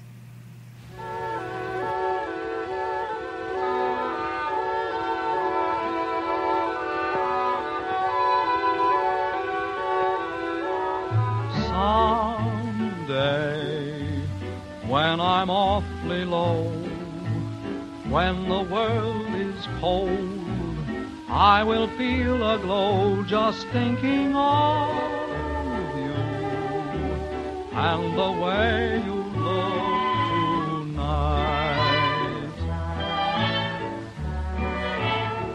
Oh, but you're lovely, with your smile so warm and your cheeks so soft.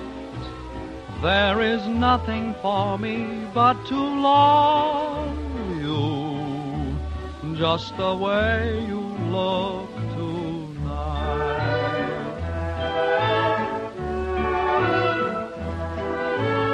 With each word your tenderness grows, tearing my fear apart. And that laugh that wrinkles your nose touches my foolish heart. Lovely, never, never change. Keep that breathless charm. Won't you please arrange it, 'cause I love you just the way you look tonight.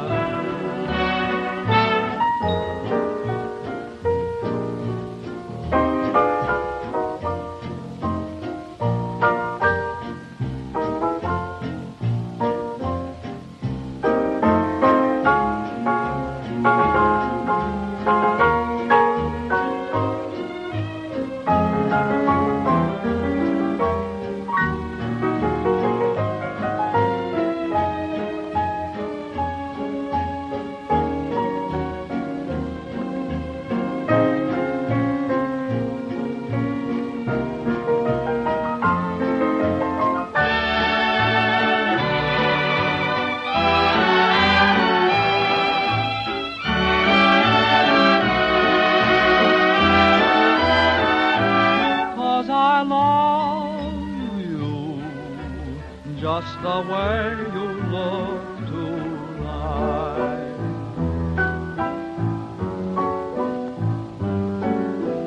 Just the way you look tonight.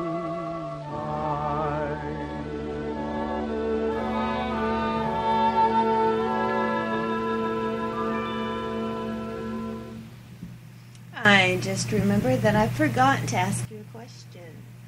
So this one, it's not going to have any break. You're not going to have a chance to look it up on Google if you're a cheater, pumpkin eater. All right, that sounded dorky. Okay, what was the longest movie ever made? The Cure for Insomnia, Schindler's List, The Godfather, or Dances with Wolves? I'll give you 5 seconds without Mississippi. 1, 2, 3, 4, 5. The Cure for Insomnia, which was made in 1987. It's the longest movie ever made with a total running time of 85 hours, which broken down is 5,220 minutes. Bet you didn't know that, did you? Or if you did, then show off. So I'm going to take you to the next song and actually read you a question beforehand. If you listened to my trivia just a minute ago, you might know the answer to this. If you didn't, then, well, you suck. So what film adapted from a one-woman off-Broadway show is considered the most profitable movie in Hollywood history? American Graffiti, My Big Fat Greek Wedding, Something About Mary, or Pretty Woman? Now, speaking of Hollywood, fame, baby, fame.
my name, Fame.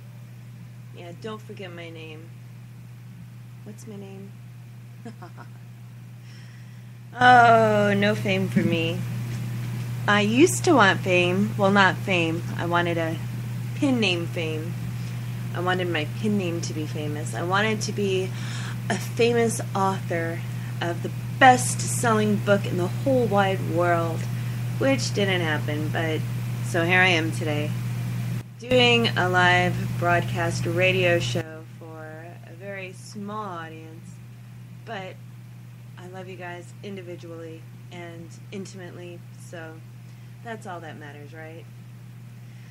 And the answer to the question is My Big Fat Greek Wedding. Did you not pay attention to the trivia I gave you earlier?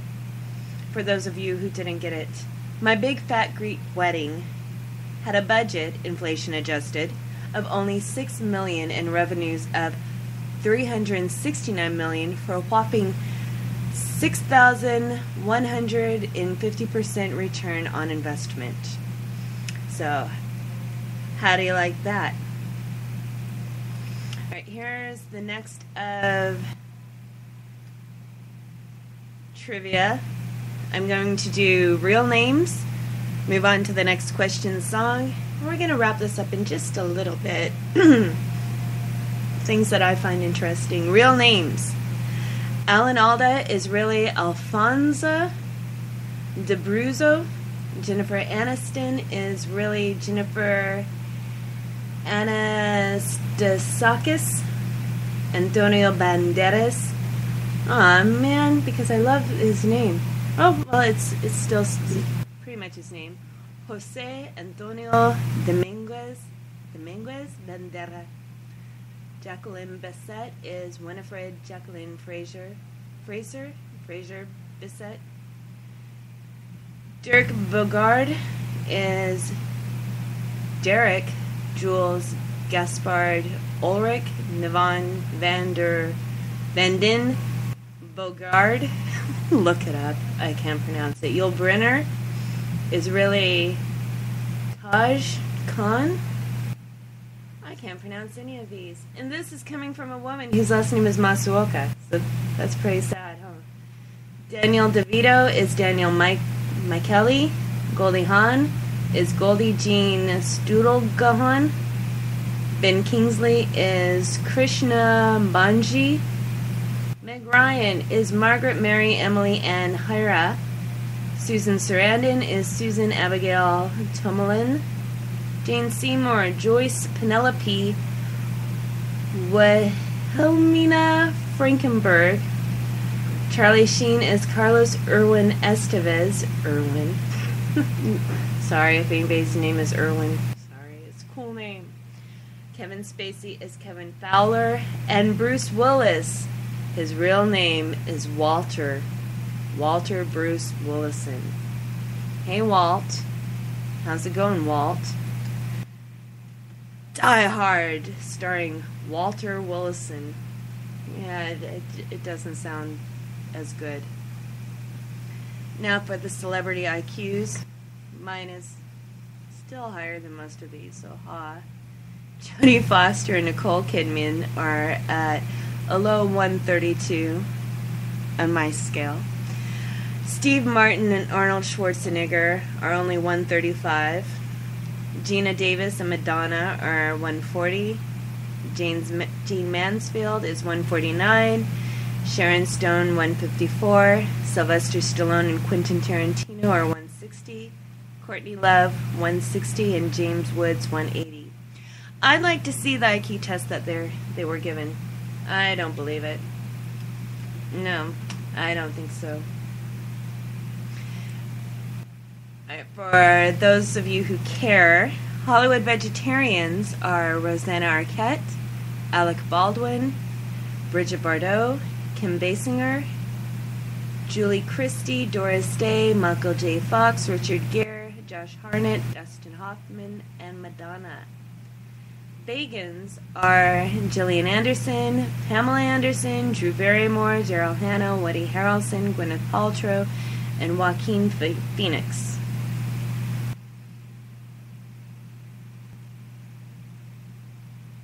I will read the rest in a bit, taking you to the next fun movie facts, questions, trivia. But first, see any good movies lately? The last movie I saw in the movie theater was, what was it called? The Croods. It was cute. For most of you, I suggest a DVD rental. You don't need to see it in the theater, but it was funny. It was adorable. Before that, it was The Call. I know there are movies out there, some that seem interesting that I want to see. I haven't had the time to look them up. I don't remember them off the top of my head, but I'm sure you know them, so let me know, and maybe on Monday night I'll cover, without seeing the movies, what movies sound like total crap, what movies sound like they're a must-see, and maybe I'll see a movie in between now and then. Who knows? I'm hoping to go to the unauthorized parody of Designing Women, which is run by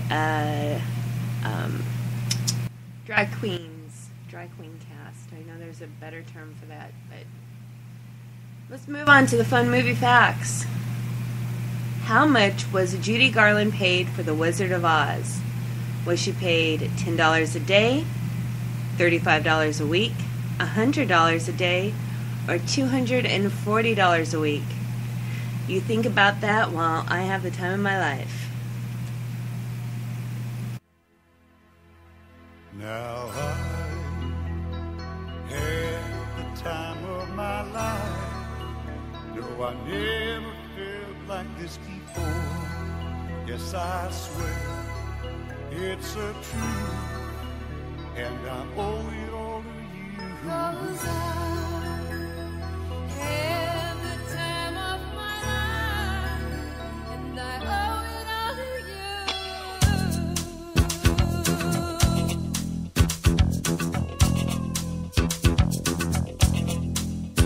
I've been waiting for so long. Now I finally found someone to stand by me.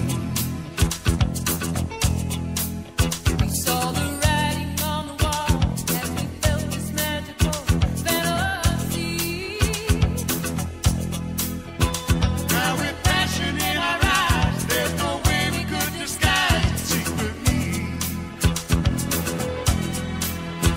So we take each other's hand, 'cause we seem to understand the urgency. Just remember, You're the one thing I can't get enough of. So I'll tell you something. This could be love, Because I had the time of my life. I never felt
Never felt this way before.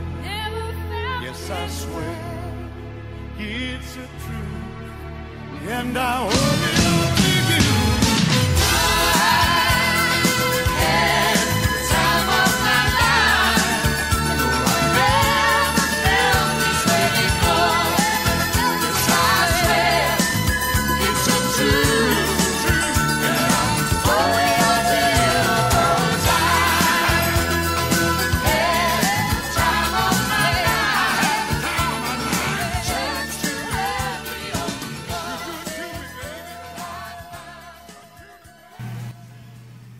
I've had the time of my life. Are you having the time of your life? Let me know. Please, I hope you're having the time of your life, please. All right, more trivia and questions. And did I ask a question beforehand? Oh, yeah, Judy Garland. Rest in peace, Judy. All right, Judy Garland was paid just $35 a week for The Wizard of Oz. Funny enough, the dog Toto received $125 a week. Girl power. Okay, so moving on to more trivia. Stars who have never, ever won an Oscar. Will this surprise you? Peter O'Toole, Marlene Dietrich, Kirk Douglas, W.C. Fields, John Ford, Greta Garbo, Judy Garland, rest in peace, Jean Harlow, Rita Hayworth, Alfred Hitchcock, Marilyn Monroe, Peter Sellers, Orson Welles, and me. Did any of that surprise you? I bet the one where I said I never won an Oscar, I bet that surprised you, didn't it? Alright, so the next question I am going to ask here is, which of the following was the first Pixar movie to receive a higher rating than G? Was it A Bug's Life, The Incredibles, Toy Story, or WALL-E? So you say your answer, and I'll say you say me.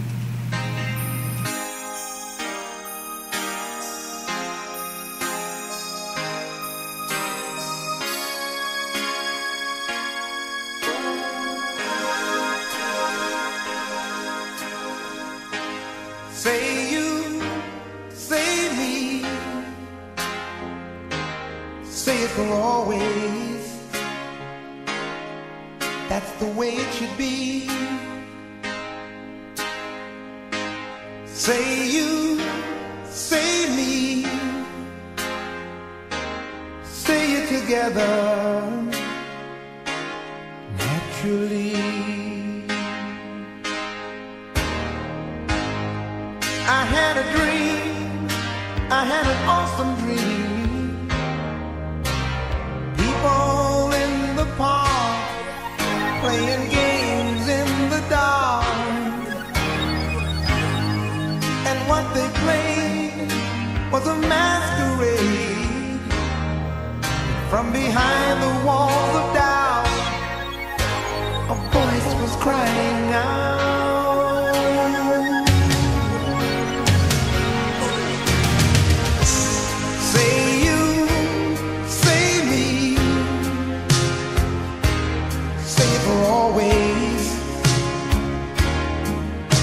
The way it should be. Say you, say me, say it together, naturally.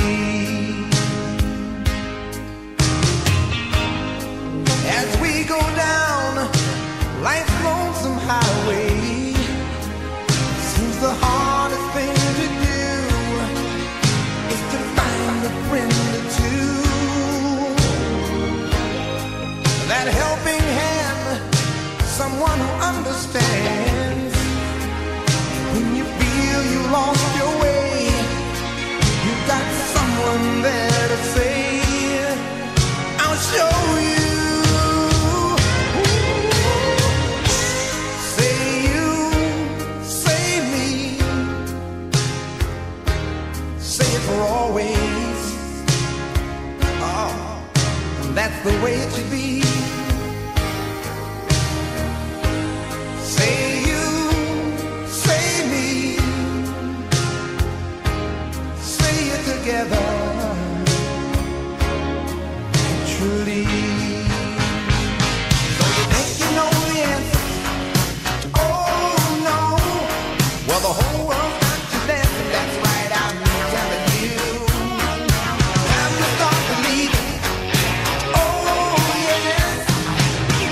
being who you are. You are a shining star. Say you, say me, say it for always. Oh, that's the way it should be. Say you, say me, say it together naturally. Say it together naturally. Oh, naturally. You like that? That was good, huh? Alright, the answer is, which of the following was Pixar's first movie to receive a higher rating than G? It was The Incredibles, PG. The first Pixar film above rated G. Did you know that? Any of you? Are you still listening? Any? If you're still listening, and if you want to join us Sunday night to play Trivial Pursuit, if you're in my area, if you know me, just throwing this out there, just hit me up and join our live broadcast and go head to head with Jeff and I. Put us in our place, or we'll just beat you down. Either way, it sounds like good times. Alright, the next question, or should I do question or more trivia? I have Elizabeth Taylor's marriages. I have stars who, we already read that, couples who married after meeting on set. Older women with younger men. Older men married to younger women, which that seems to be a longer list for some reason. But I think I'll go with stars' phobias. Did you know Woody Allen, his phobia has to do with showers with drains in the middle? Drew Barrymore is claustrophobic, so am I. Cher is afraid of flying. Joan Crawford was afraid of germs. Katharine Hepburn, fire. And Steven Spielberg, lifts. Now, is it lifts as in elevators or lifts as in high-heeled shoes? I guess that's left open to interpretation, isn't it? Alright, actors recast after shooting began. Michael J. Fox replaced Eric Stoltz as Marty McFly in Back to the Future. Martin Sheen replaced Harvey Keitel as Captain Benjamin L. Willard in Apocalypse Now. And Sandra Bullock replaced Lori Petty as Lieutenant Lenina Huxley in Demolition Man. Did you know that? I knew about the Michael J. Fox replacing Eric Stoltz, but I had no idea about the rest. So there you go. And, let's see, another trivia question. Oh, sorry, I shouldn't have laughed. That's dumb. Alright, the question is, which of these men have not played James Bond? Pierce Brosnan, Sean Connery, Timothy Dalton, Roger Moore. And the answer is trick questions. They have all played James Bond. Me not really seeing any James Bond since Roger Moore, I knew all this. I knew all of those. So who starred in The Bad News Bears in 1976? Was it Jodie Foster, Melody Griffith, Susan Sarandon, or Tatum O'Neal? Well, I think we could rule out Susan Sarandon since she was probably already 15, 20 years their senior at the time that film came out. So in the meantime, before I give you the answer, we're going to move on to Arthur's theme.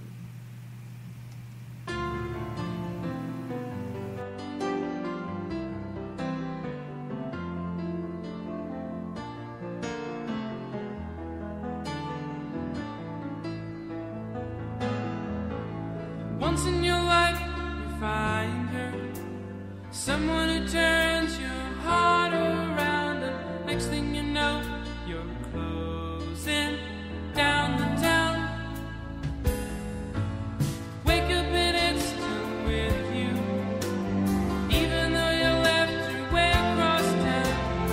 wondering to yourself, hey, what have I found? When you get caught between the moon and New York City, I know it's crazy, but it's true. If you get caught between the moon and New York City, best that you can do, best that you can do is fall in love. Arthur, he does as he pleases. All of his life, his master's toys, and deep in his heart, he's just a boy. Living his life one day at a time, he's showing himself a pretty good time. He's laughing about the way they want him to be. When you get caught between the moon and New York City, I know it's crazy, but it's true. If you get caught between the moon and New York City, best that you can do, best that you can do, best that you can do is fall in love.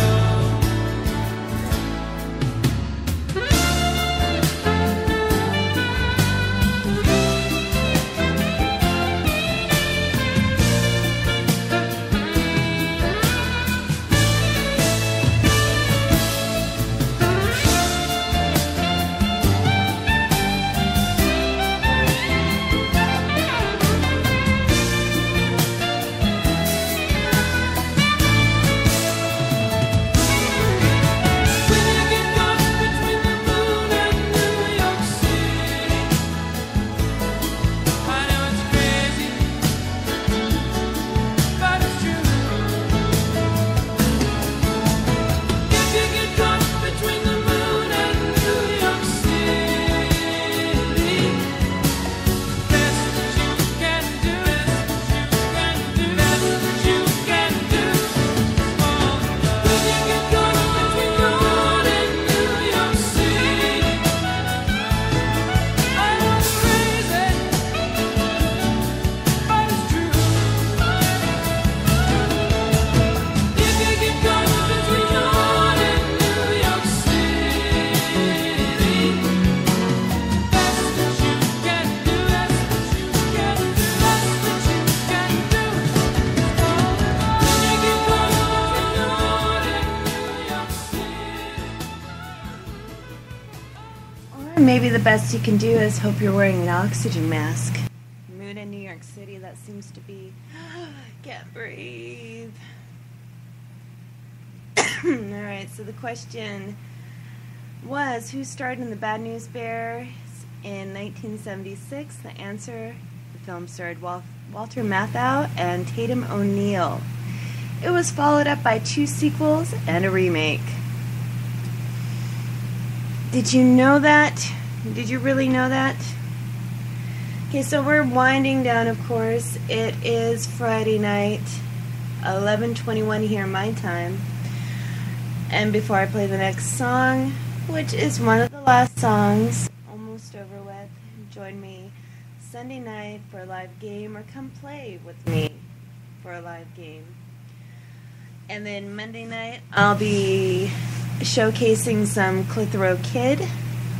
You will enjoy that, trust me.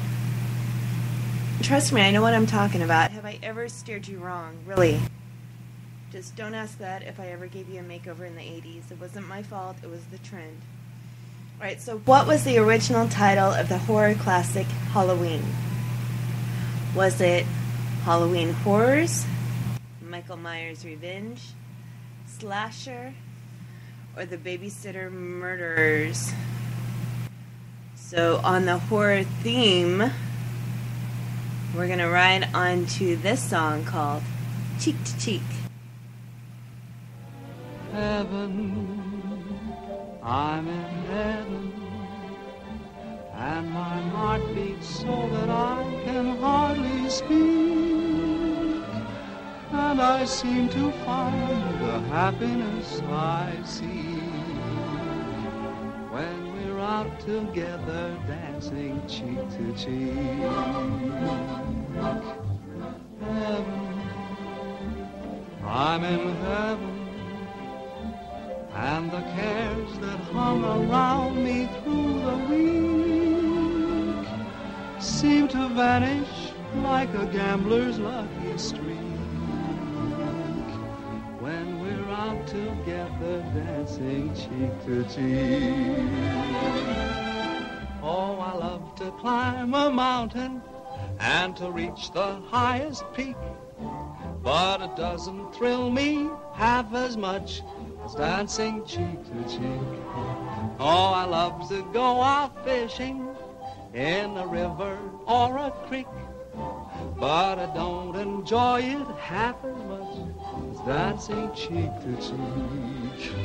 Dance with me, I want my arm about you, the charm about you will carry me through to heaven. I'm in heaven, and my heart beats so that I can hardly speak, and I seem to find the happiness I seek when we're out together dancing cheek to cheek.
And on that note, what was the original title of the horror classic Halloween?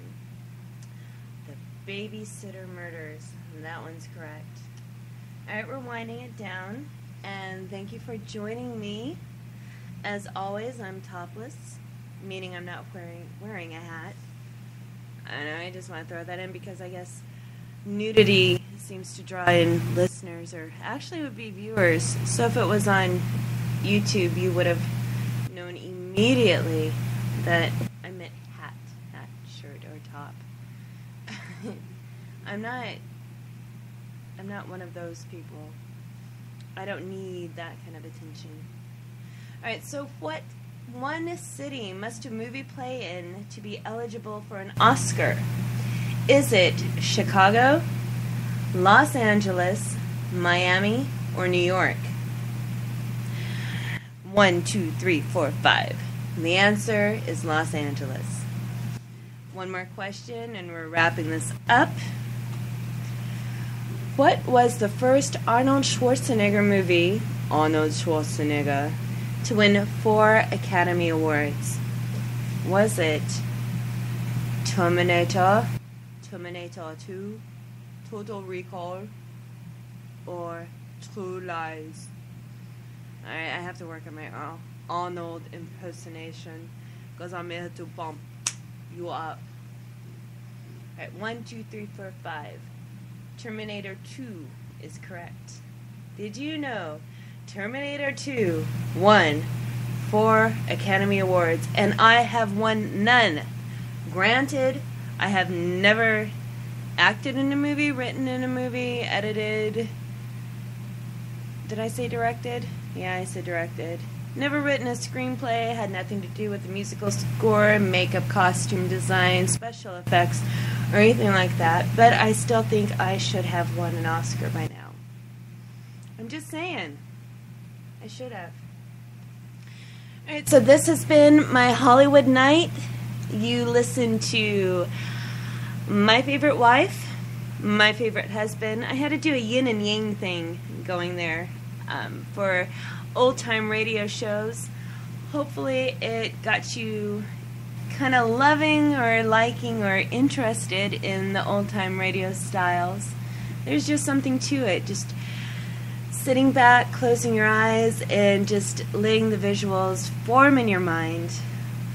That's true entertainment, when you can just use audio to entertain the audience, which is something I'd love to bring back the class act and talent of the old style radio shows. If anybody, again, local in the area, is willing to do a radio show with me, just hit me up. I have millions of ideas. It'd be fun to do. Or if you're in the Pacific Northwest or maybe Northeast, I don't know where I'm going to move after Texas. It'd be fun to do it then too. It's going to be always on the shelf, or I have a little pin stuck to it, whatever cliche you want to use. Always going to be interested in doing a live radio show because I am still too lazy to try and turn out that Great American Novel again. I mean, it never made it to Great American Novel. It was all destroyed. But hope you enjoyed tonight's broadcast. The music I got was from a CD collection that I just purchased called Hollywood Hits, 70 Years of Memorable Movie Music. There's a lot more to come, and make sure you tune in just for, the Geek Chic radio show, my radio show broadcast on Monday night, same time, same place, where I'll be playing the Clitheroe Kid. If you're not on my Facebook, just friend me there, and there'll be a little notification showing when I've gone live. Or you can like me on Facebook as Geek Chic Radio. That's G-H-I-C, Chic, C-H-I-C, Radio. I have my own page there. Or if you don't have time to listen live, you can always go to donmasuoka.com and I'll have it posted. Which I'm trying to think right now. I can't think. But I'm always bringing you the fun for free. If you ever want to help fund, just I don't accept that. But there's a win-win. There's a wonderful website out there that has tons, hundreds and hundreds and hundreds of wonderful items, ranging from just vintage antiques, fine arts, sculptures, just almost anything imaginable from mid-century and beyond. It's called midcenturygallery.com. If there's anything you like there, make sure when you check out, put in the code DAWN20 and you'll be sure to get a 20% discount. I'm still going to work on featuring some items because everything there I find just fabulous and phenomenal and fantastic. So if you want to do a win-win, go to midcenturygallery.com, find something you like, enter the code DAWN20, and you'll get an instant 20% discount. Make sure you do that, okay? All right, it's been a wonderful evening. I've enjoyed spending it with you, and I hope to share my evening with you again on Monday night. And if you're in the area and you want to play games with Jeff and I Sunday evening, movie trivia games, just drop me a line and we'll make sure to include you. Free food and drinks on me, okay? And so I'm going to be taking you out, well, not like in the gigolo or mafia style, but here's our outro. Have a good evening, everybody.